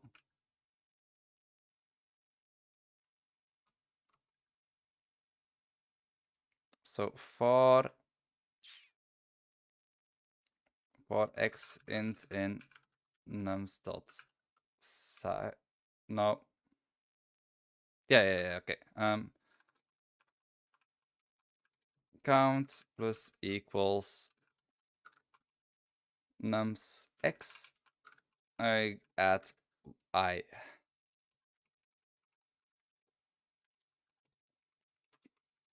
Else, but that's then times.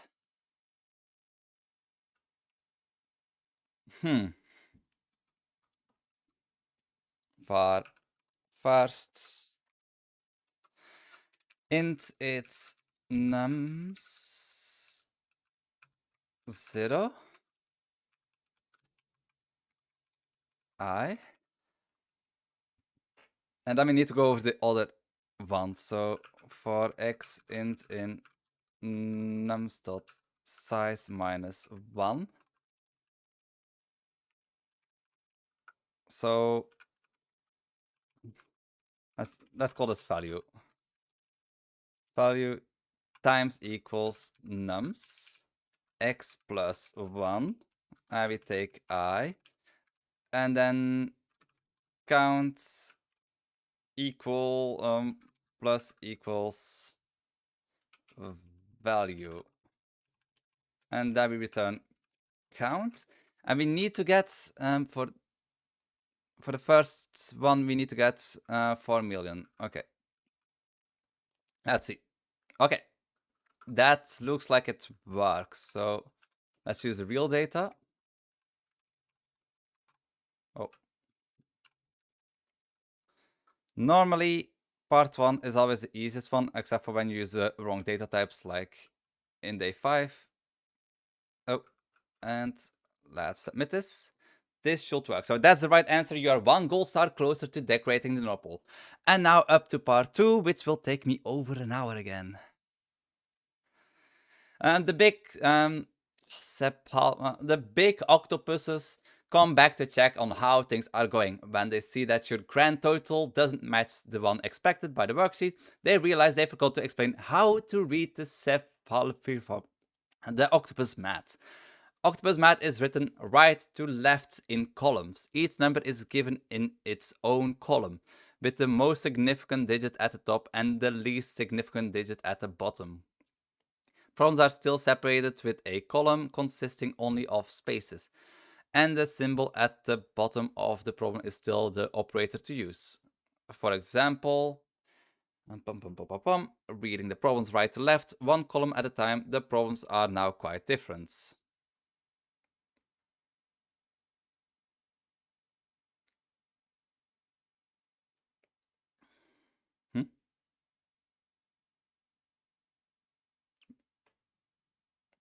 Wait, where does this 4 come from suddenly?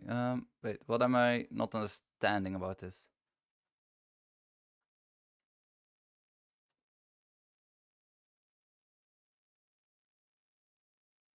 Uh-huh.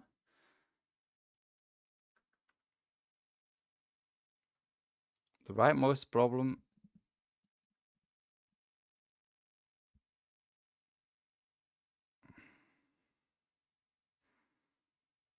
I don't get it. I don't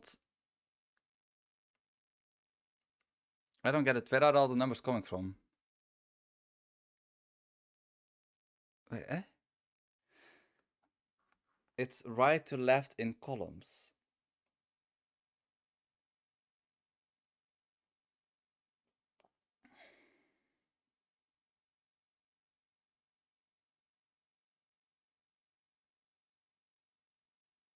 Where does the 4 come from? I don't understand where the 4 is coming from.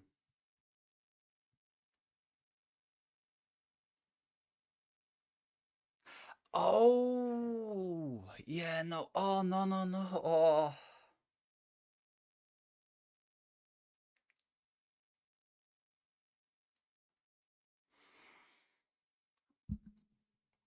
Ah.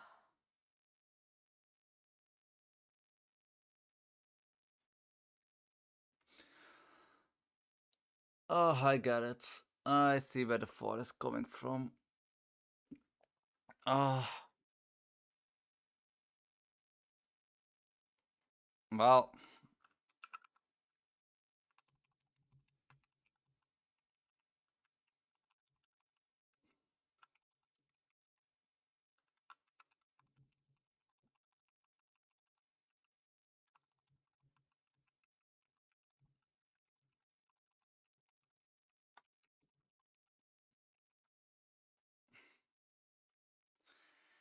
um, yeah. Oh.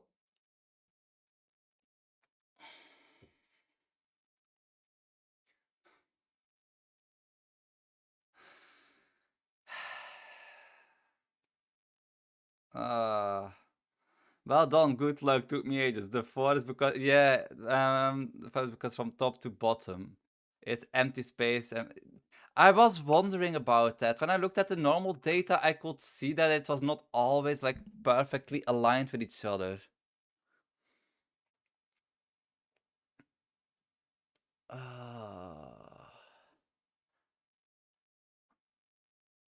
like that, it's still not too bad.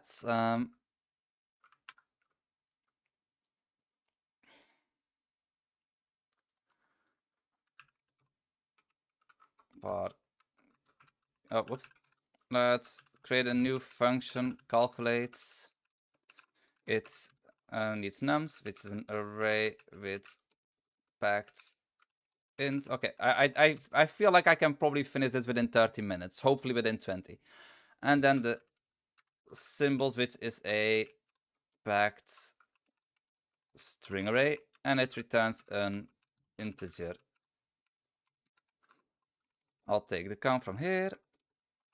Because the calculating is still the same thing. It's the symbols that are going to change. So I could even like put the symbols in here. I don't think the symbols matter that much. I just assign the symbols in here. Yeah. And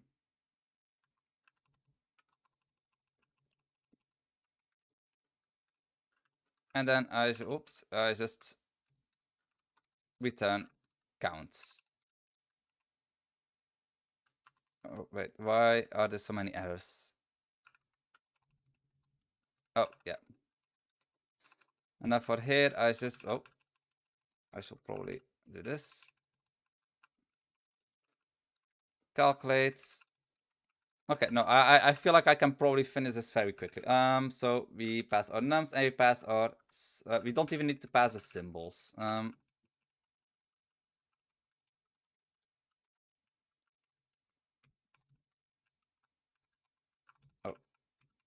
what I do kind of want to do is func init, and I'll quickly put the symbols thing here, or just to save space.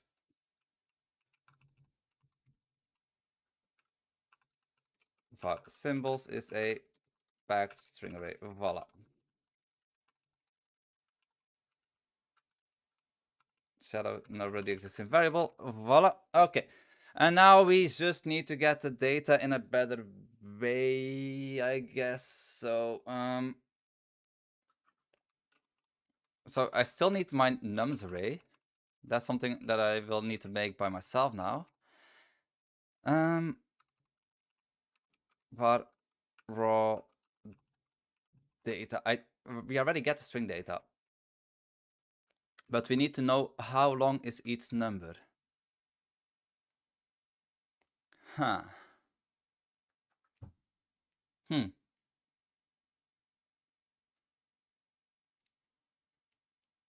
Okay, so we have numbers with 2, numbers with 3.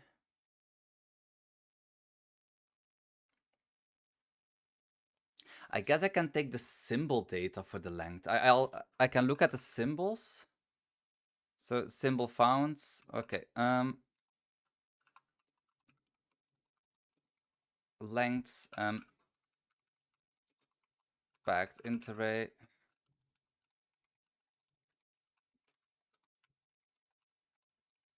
So for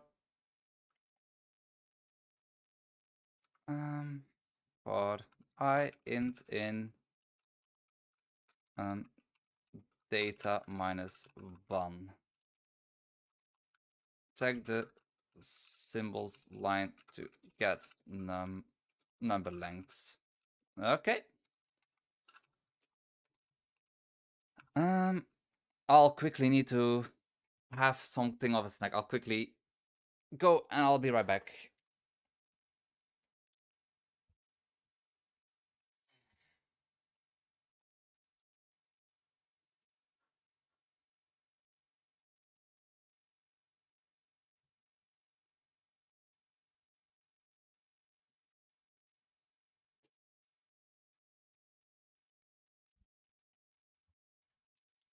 And I'm already back. I got myself some chocolates. Thinking powder. Thinking thinking foods. Um hmm.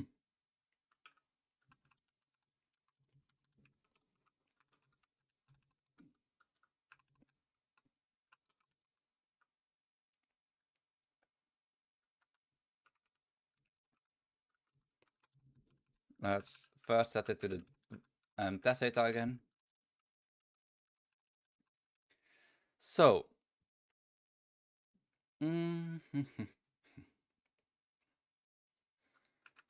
if data minus 1 I is not a space, then we take length dots append 0. Add warning ignore. Return value discarded.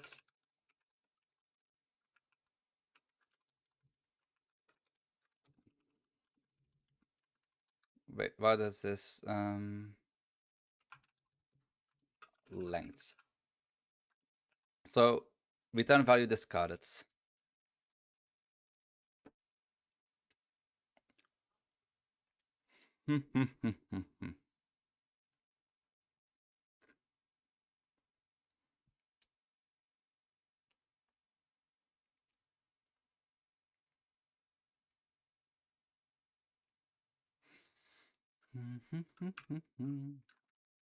Okay, so else length plus equal minus 1 plus equal 1. And let's print the length to make certain that it's the correct thing. So it will be 3, 3, 3, 3.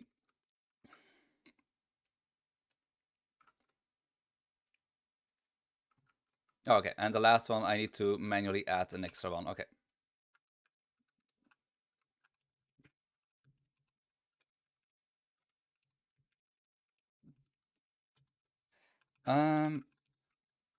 Okay, and now for the numbers. Oh, that will be an annoying one.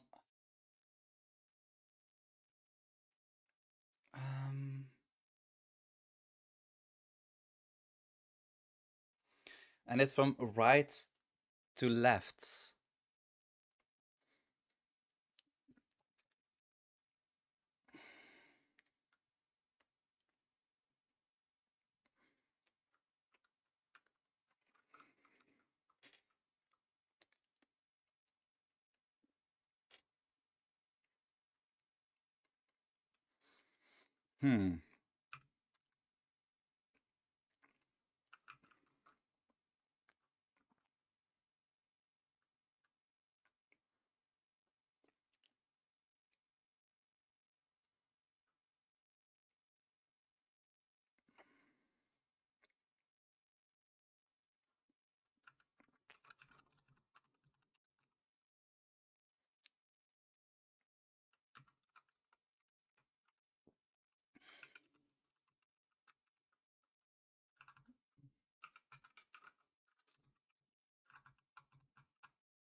Okay,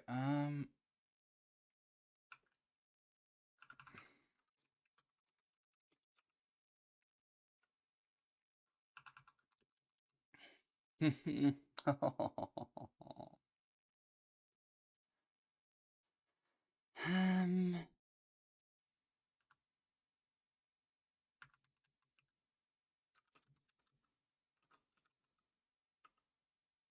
oh,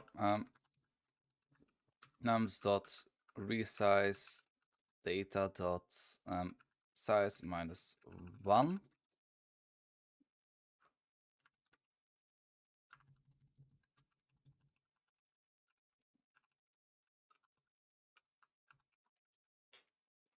So you get the correct amount of arrays. Now we need to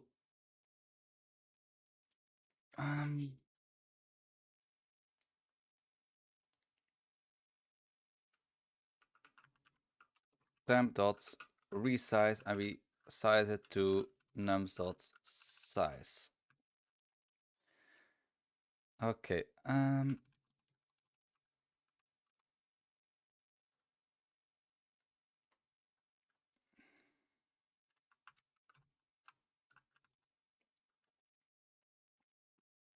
Ah.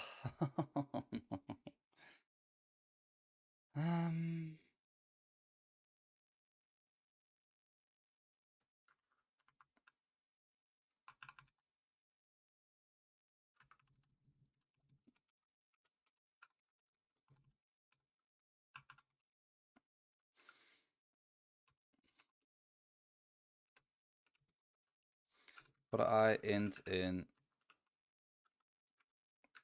No. No. No.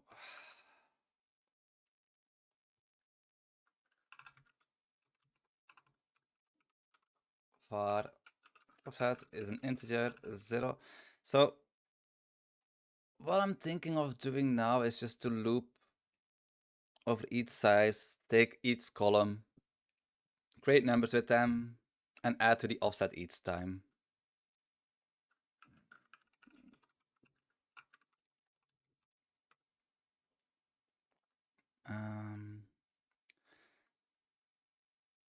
So for x int in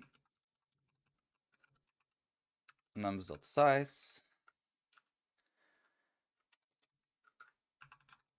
temp x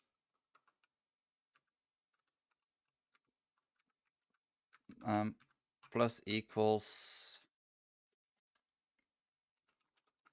data x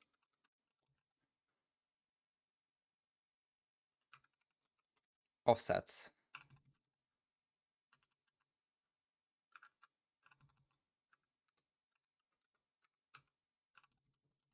And we always need to add an offset afterwards as well, because there's always an empty column.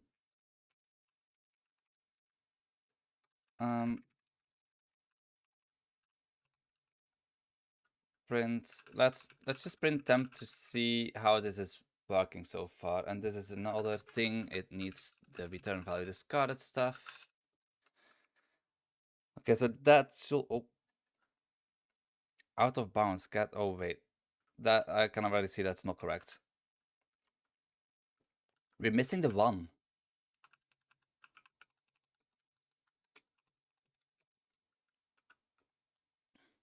So we have a 1 to, oh, yeah.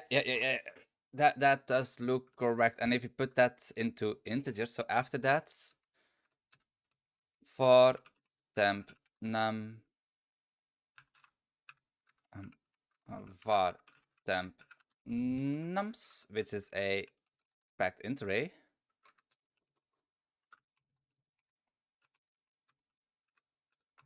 for temp num string in temp nums dot append, and we append we've converted to an integer temp temp num. And now let's print nums, and normally this should work. So oh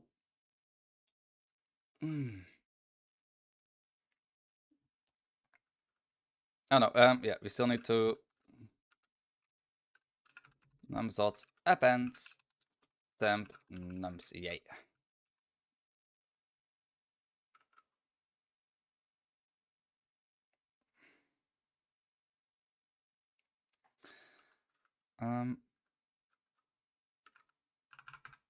I don't even need to do this. I can just do nums dot append.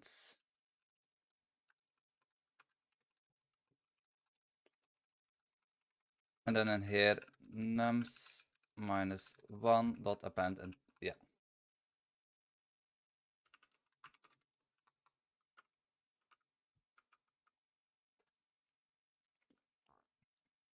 Why is it at 51? Wait, this was working before.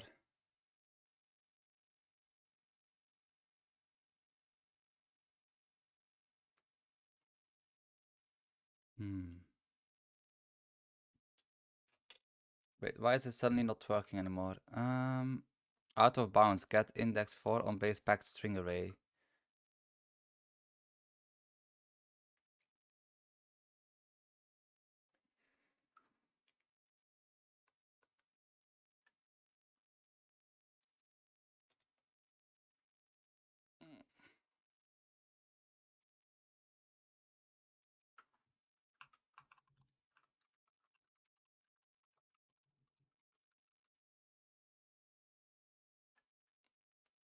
Hmm?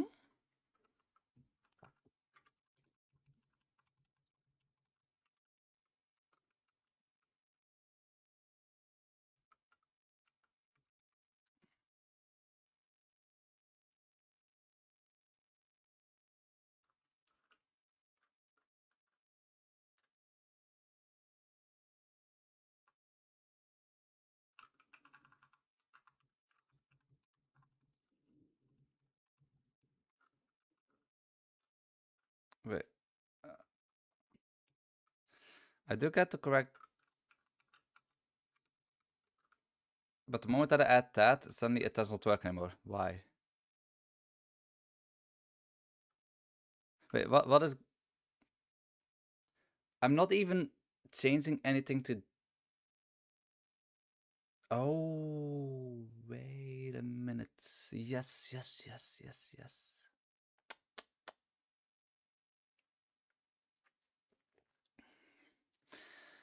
Nums.size.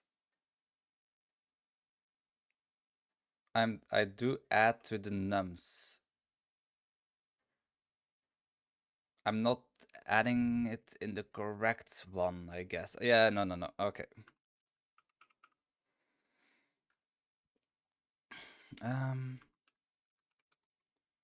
For I int in nums dot size.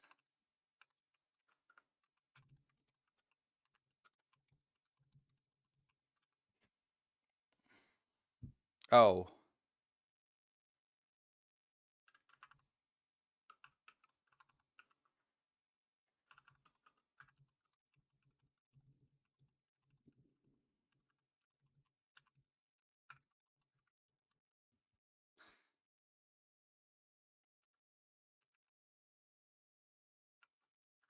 Wait, why?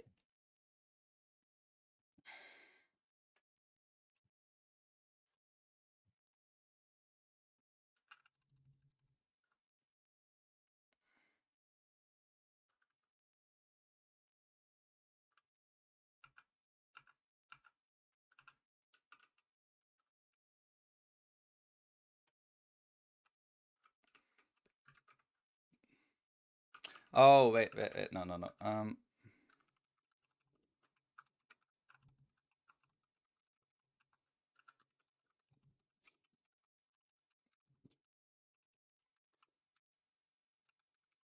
Nums I.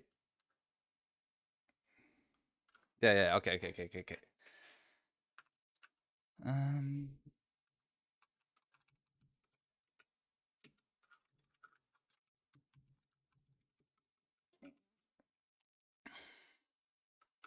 Okay, so for line like int array in nums, let's quickly print the line. Okay, and I think I almost got it. So, boom, boom, boom, boom, boom. So it should be 4, 3.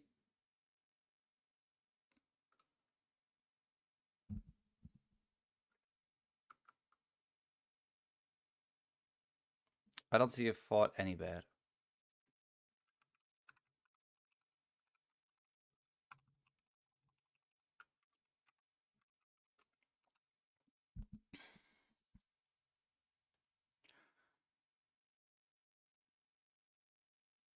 Why am I not seeing a 4?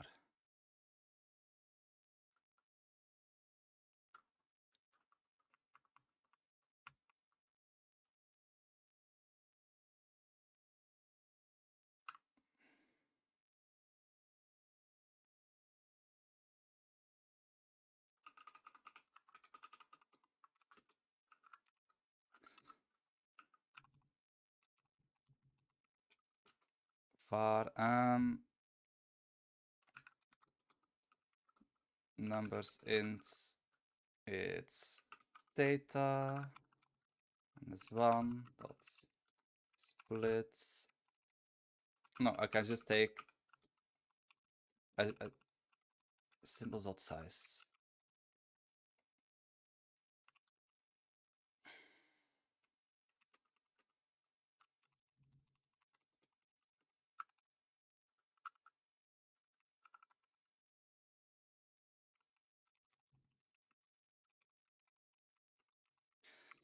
Okay, let's just do this. We pass symbols as well, and over here we pass symbols as well. Then symbols is a packed string array. Voila, problem solved. This one doesn't need to be here anymore. No more errors. We can take a symbols of size inside of here. Okay, let's see. This should work. Nope, it doesn't. At 60.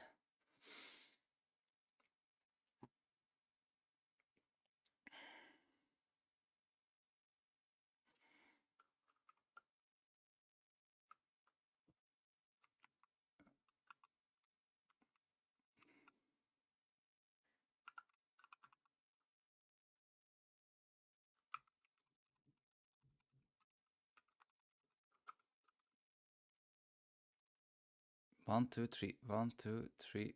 Wait, why does it try to do 4?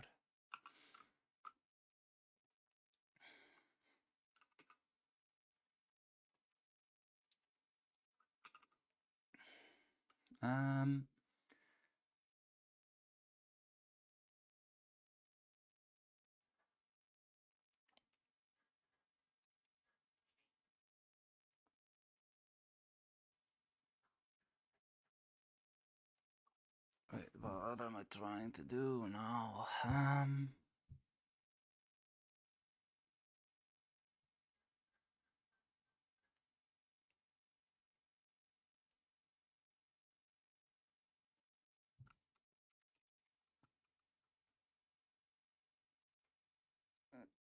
I do line by line.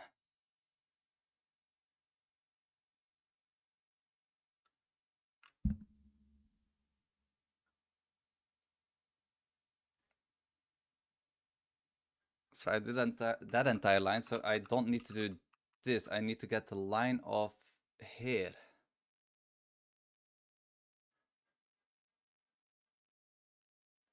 Back for a little bit. Welcome back.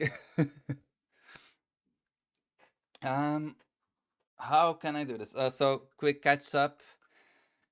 We're doing octopus math, so I need to do this column, this column, this column, this column.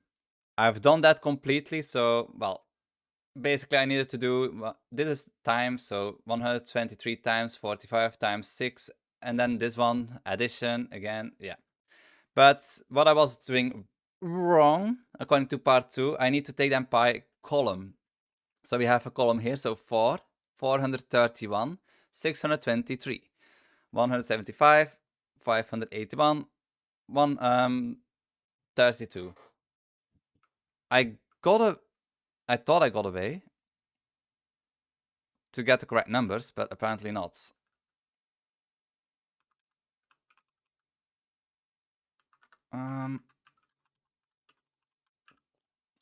Is that the next day? Yeah, that's the next day. It does. It's really not too bad. I just am getting confused by my own codes right now.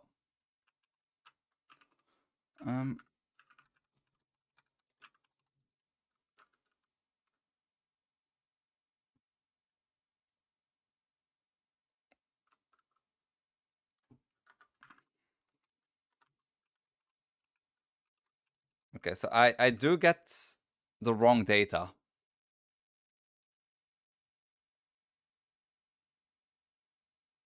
It's not giving me the correct data, and it's giving me one extra column somehow.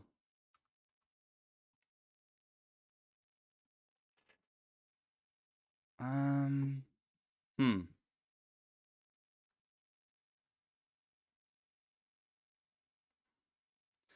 I feel like I should probably start again.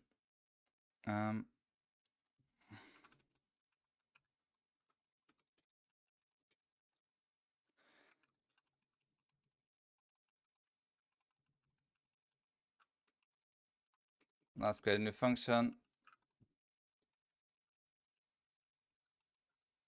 Get lengths.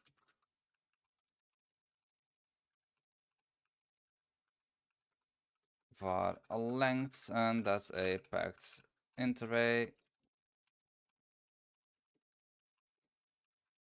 And return length. So I know that works. Okay. Let's quickly go through here. Why? Oh.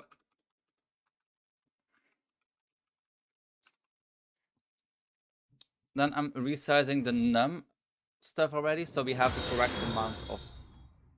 Roland6_7 just followed. Oh, thank you. Thanks for following.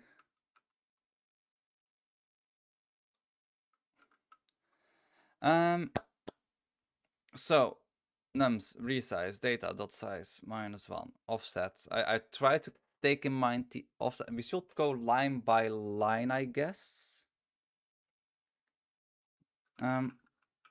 Let's delete this and let's go one more time. Let's try to for line int in nums dot size. So and then I just do nums nums line dot append the array. Oh no. Wait a minute.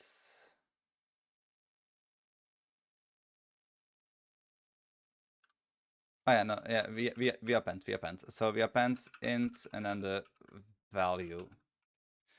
We do this for string inside of a temp thing. For temp is a packed string array, in which we'll put all the values. So boom. This is not going to be too bad. Value not declared.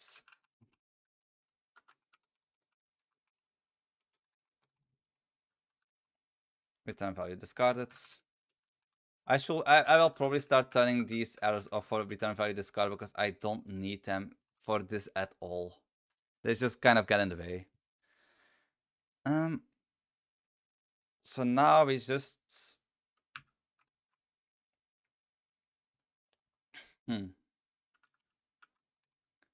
for length int in get length. Our offset is an integer, which is 0. No, not get length. Length, so we get every character. For I int in length, we should increase the offset by 1, and we should increase the offset after that by 1. And we take data, we take the correct line, and we take the correct Well, offset.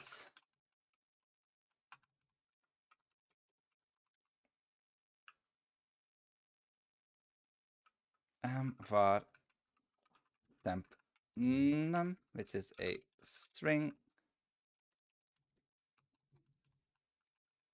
Temp num, we do plus the data on that offset. And after we get the word, we do temp dot append temporary num. And of course the warning ignore. So we will get all the strings now. I should probably print it.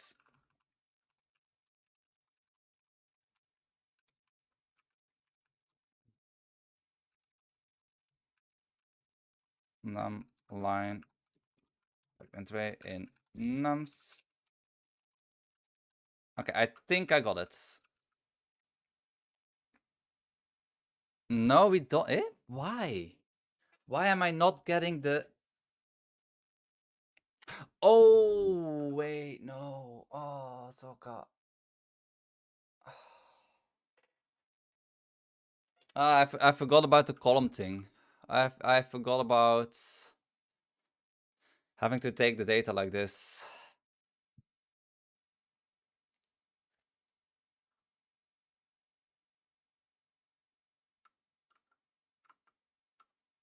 Uh,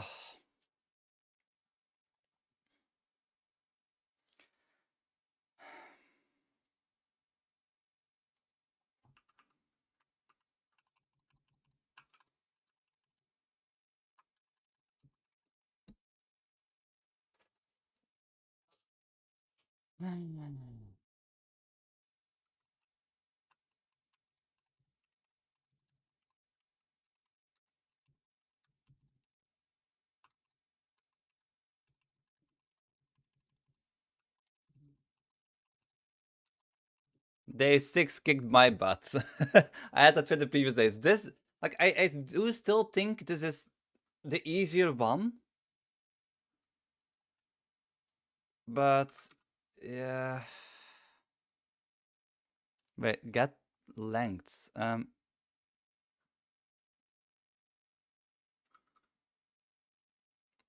no. Still working on it. Good luck.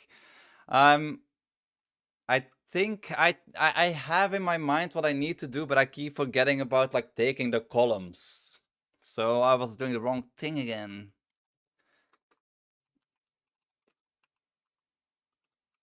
You know what? Let's do this.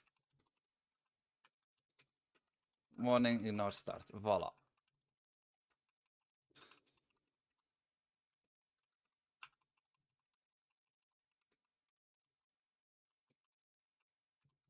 Nums needs to be done and strings. Let's call it strings.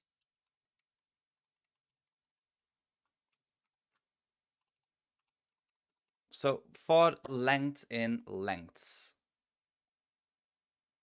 Yeah. Okay. So that's why we get each number.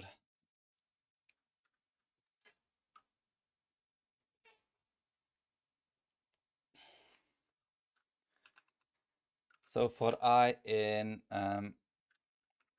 strings dot size, temp num is it. This is not correct, or I take this to make it a little bit more easy to read. Line.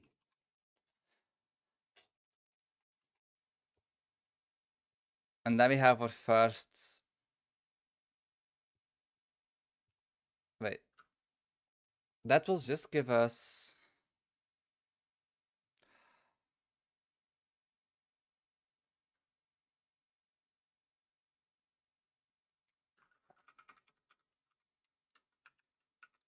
Strings.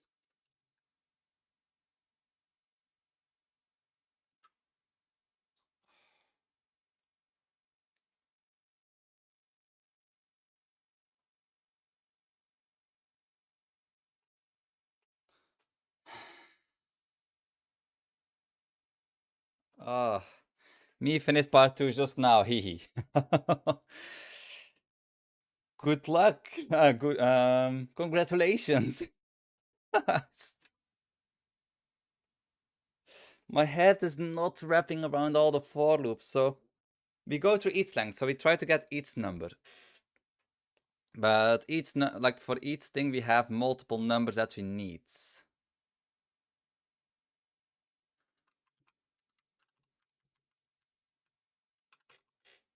Um,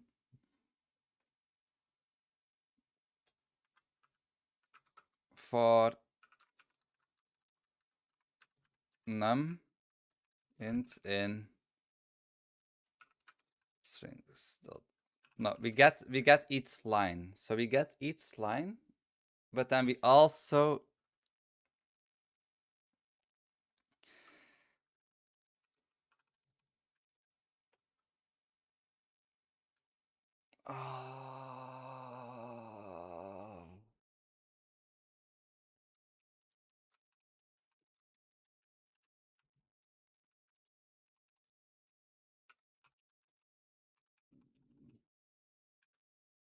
temp nums dot resize, and we need to resize it. How many numbers are there? There as strings dot size.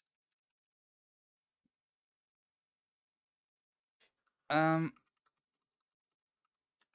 then for I int in oh how brain not braining. Brain not braining. So now we're trying to get each number. The thing is the amount of numbers is not an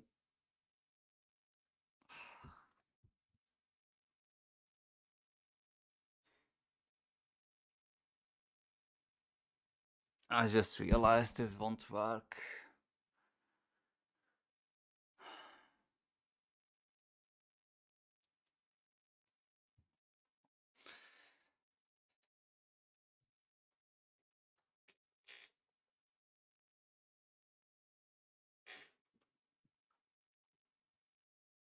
This whole calculate function. Nope.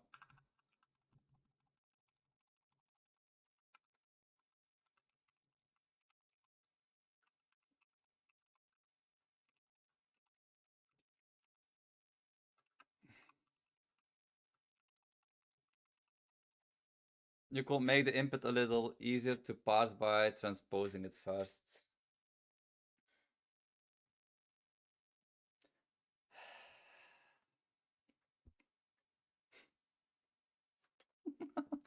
No, I had a calculate function, but now, like, the thing that I just started realizing is, first we had 4 numbers, but now it's not 4 numbers anymore, it's actually 3 numbers.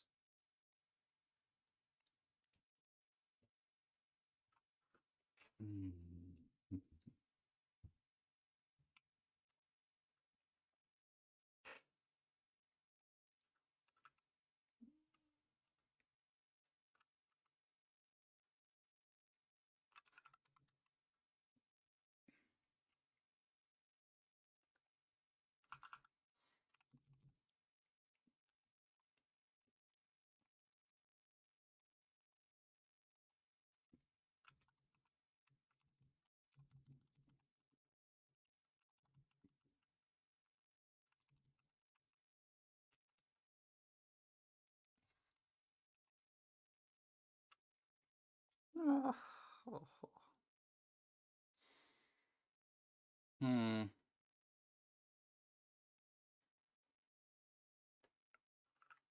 Anyway, for length, int in length of that plus equals 1.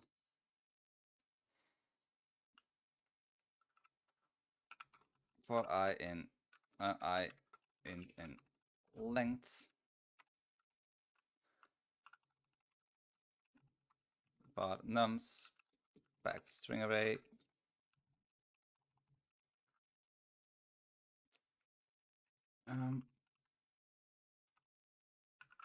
nums dot resize length, because that's the amount of numbers that are existing now. Wait, is there like a constructor for packed string array? Can I like add a no?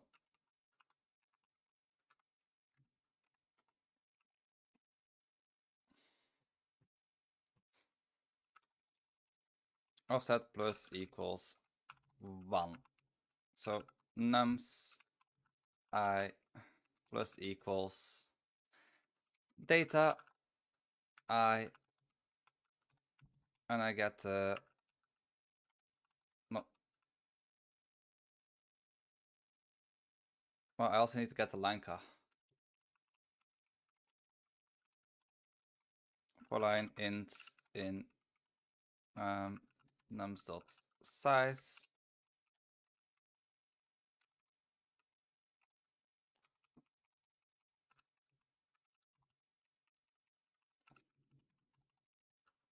line offset,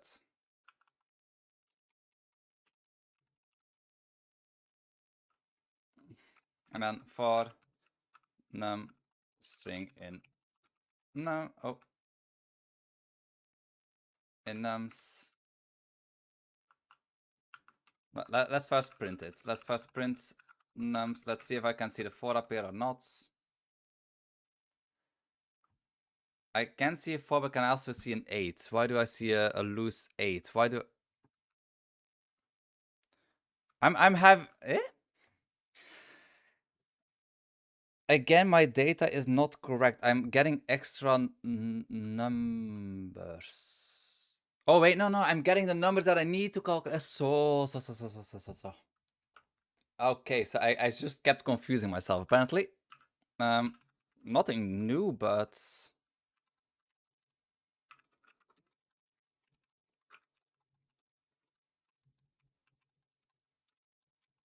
so I add to count, and then I guess I can just keep doing this.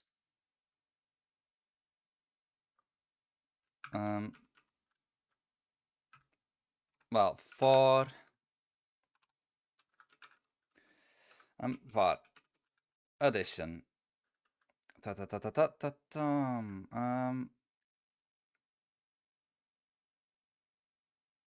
Wait.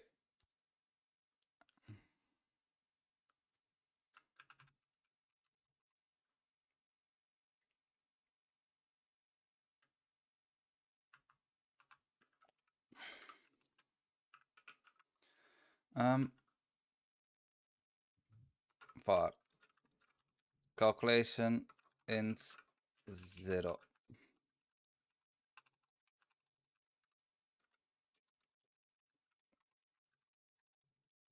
For addition is a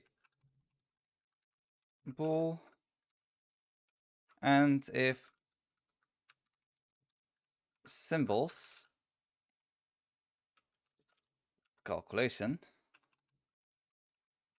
if that equals plus. Okay, so for num string in nums, if addition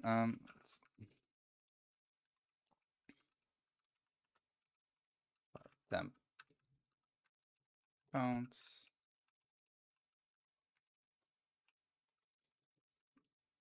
oops, int 0. If addition, then I just do count plus equals to num.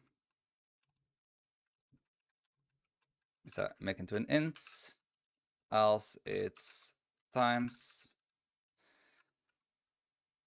if temp count equals 0, then just temp count equals int num, else temp count times equals int num. Okay, I think I got it. And then count plus equals temp counts. It's not an easy one. Like, it's not a difficult one, but it's just kind of an annoying one. That should be 8 to 7. Yep, that is correct. So now I can do this, and I can do this, and we will have the correct answer. Hopefully. Let's submit this, and a...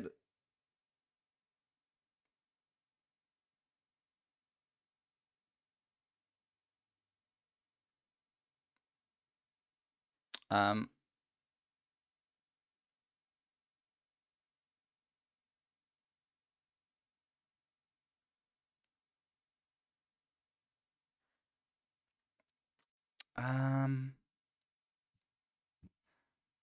that's not the correct answer.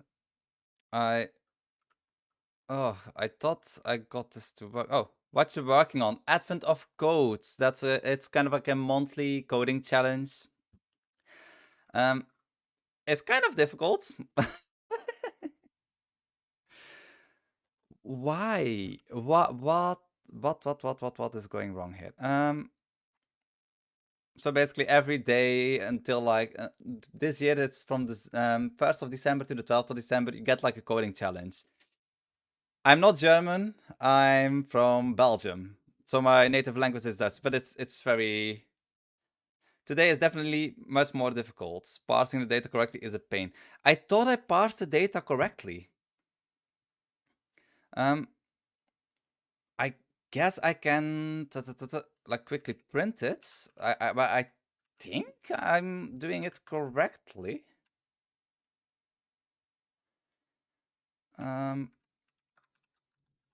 Let's print nums. Okay, let's see. So that's the last one. Let's see. This should be 1857 6111 4629. Yep. That should be an addition. Should be correct. But why is it not?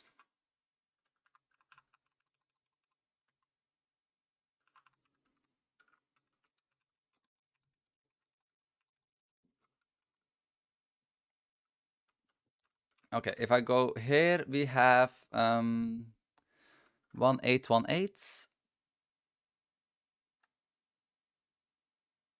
Oh. Oh.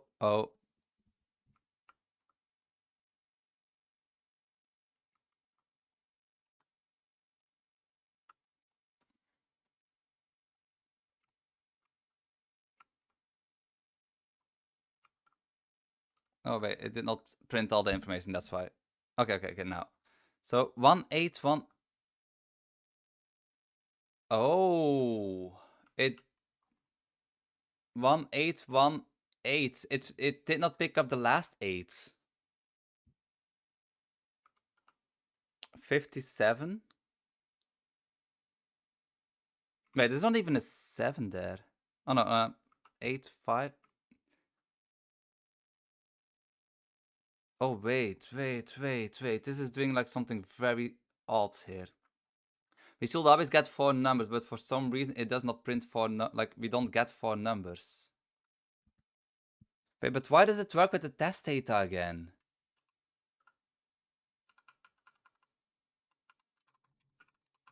Wait, does it work with test data? Oh, whoops. Oh, 326 326 3827. Yep. It works with the test data.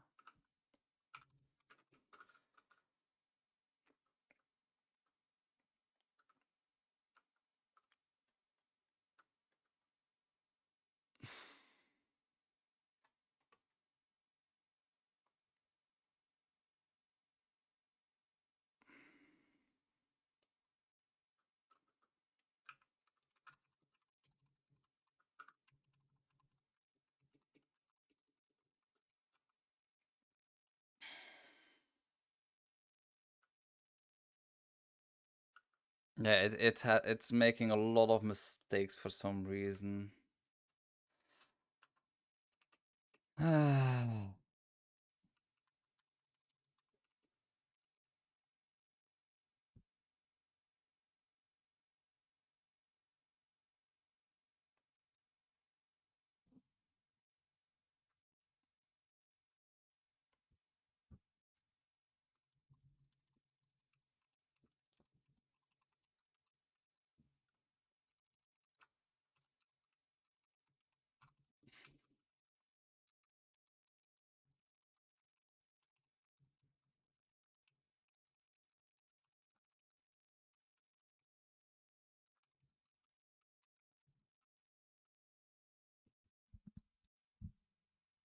Nope, that is correct. We're not getting the numbers correctly. That's the issue right now, but for some reason, some magical reason, it does work with the other one.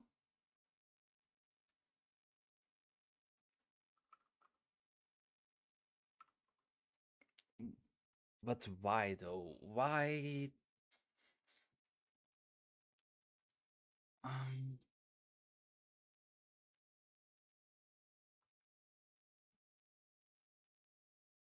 is my offset wrong?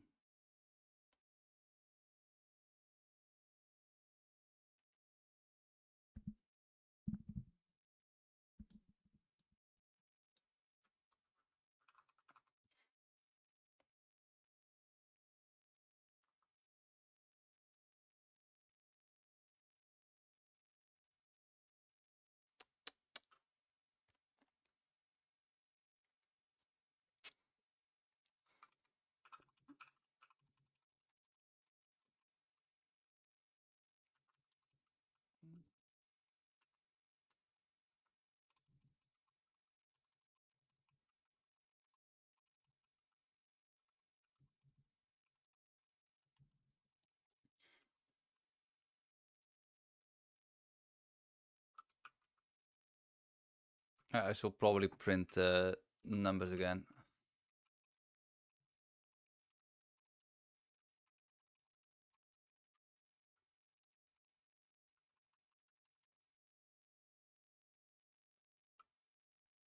Oh, wait. Oh, no, no, no, no. Yeah, okay.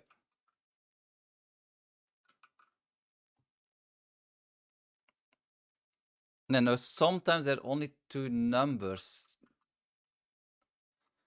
But instead of here, the main data, we should have 4. And for some reason, it does not... Wait, why is this only 8? Wait a minute.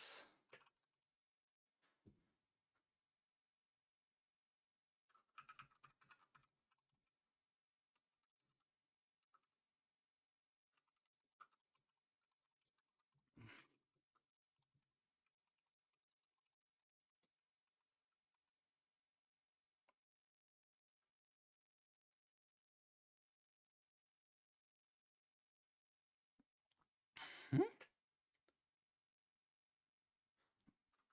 Wait a minute. Why?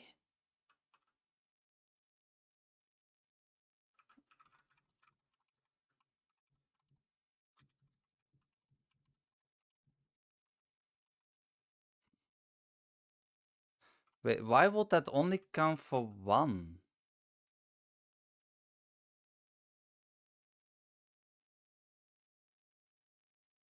Huh?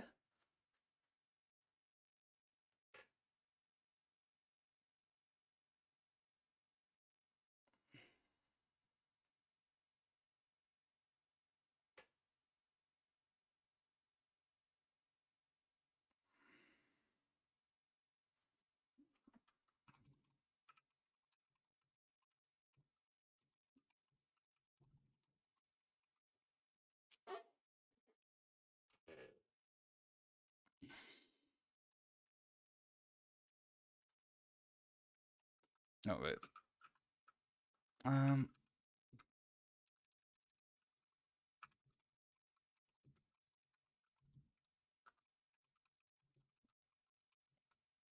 Why?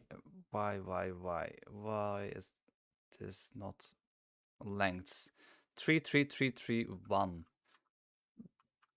How can that be 1?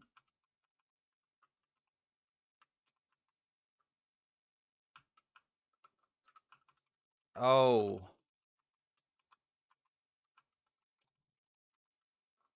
Okay. No. Okay, so that's it does work. Or does it? No. We only got 2 numbers. Yeah, no, it should be 2 numbers, but we should get 3 numbers.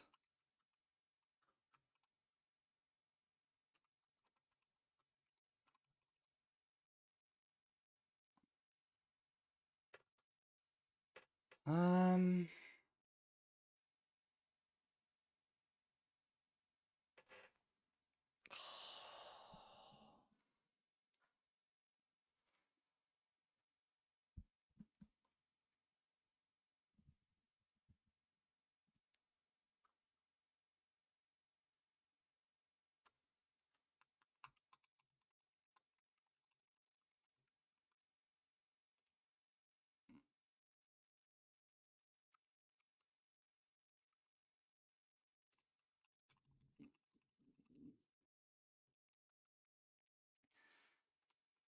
Wait, I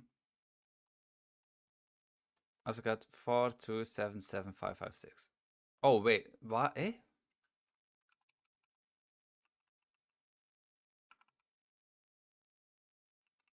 No, why? Eh? Okay, now my entire thing is wrong. Wait, why is part 1 also wrong now? It was working a moment ago.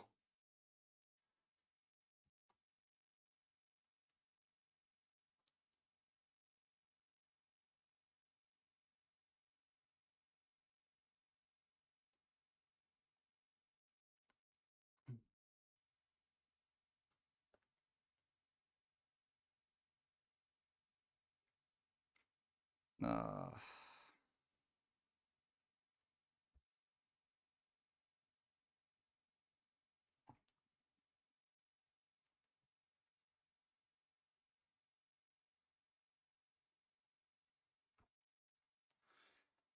oh wait, it's probably for my 888s.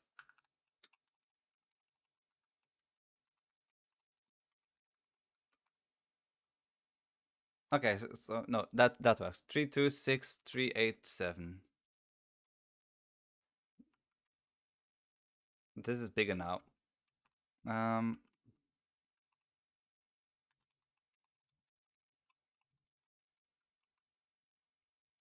Why?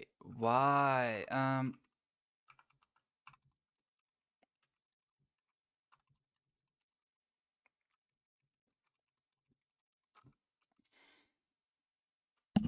Oh.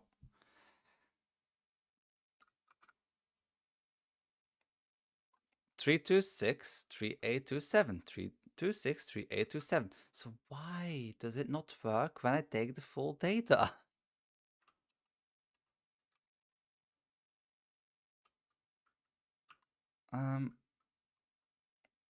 Let's try it one more time with the full data.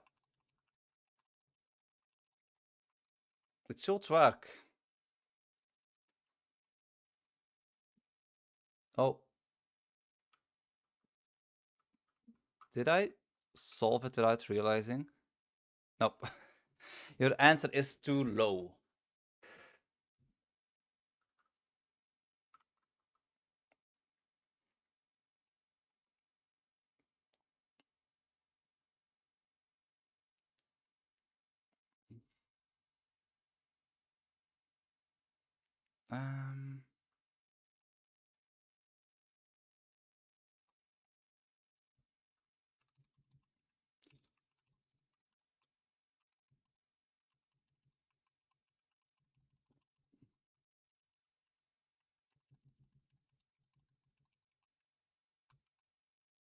If addition, so for x and nominal size, voila. Else,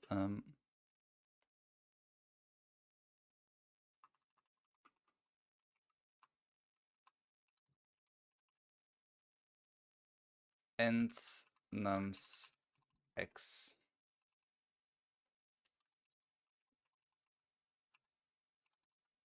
Int nums um 0.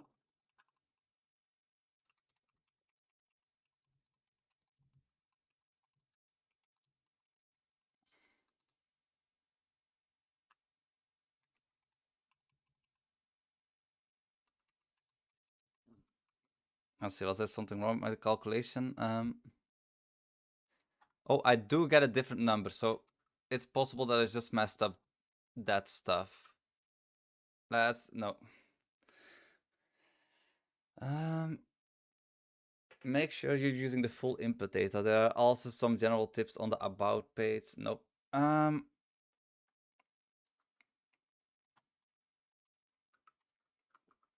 What is going wrong?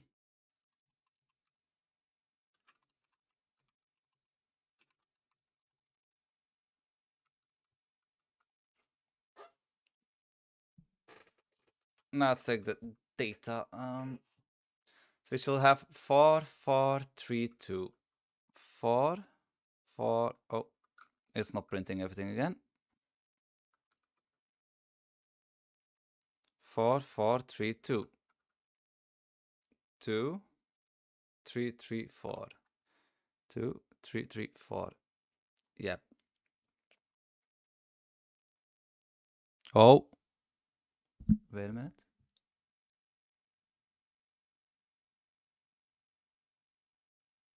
Why did that one get a plus added to it? Why? They're all one too long.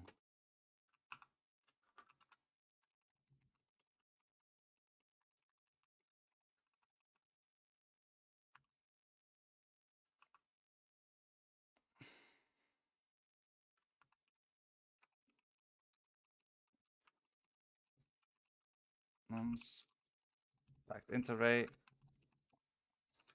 for num string in nums corrected nums dot append int num.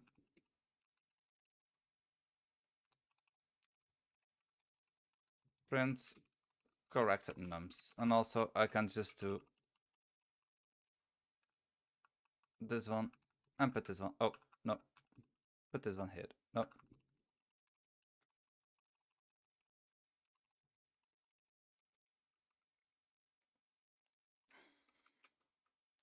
Please print everything godot. 18.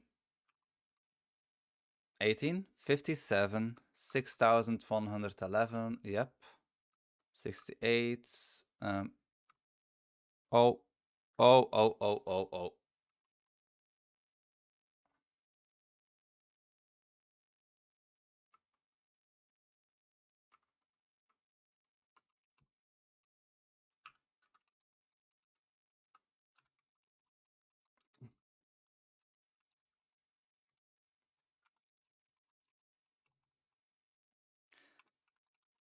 I need to check now. It's not doing the correct length for some reason. I think it has. I don't know.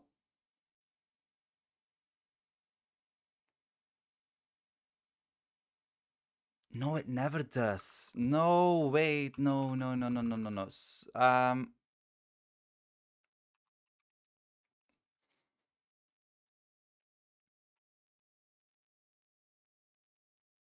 Oh, no, this one is wrong. This one is wrong. It works with test data because test data is all 3. Data.size minus 1, and this will work. I was doing the wrong thing. Yep, that's another number. Let's see, submit, and that's the right answer. You are 1 gold star closer to decorating Nordpol. So 1 dumb mistake. And I should have known it. But I didn't. Oh well, anyway, it's working. It's finally working. I don't know how many people. There are 5 people watching on Twitch. people like to be quietly observing me. Apparently 6 on YouTube. Why are there almost never that many people active in the chats? That's a question for another time. Anyway, how long have I been streaming? I thought I would finish in like 30 minutes. 3 hours. Well, anyway, I finished Signal Unlimited, so I've finished Signal Unlimited at least for today. Day 5 is complete, day 6 is complete. 6 more days, we're halfway, and I have been able to finish everything so far.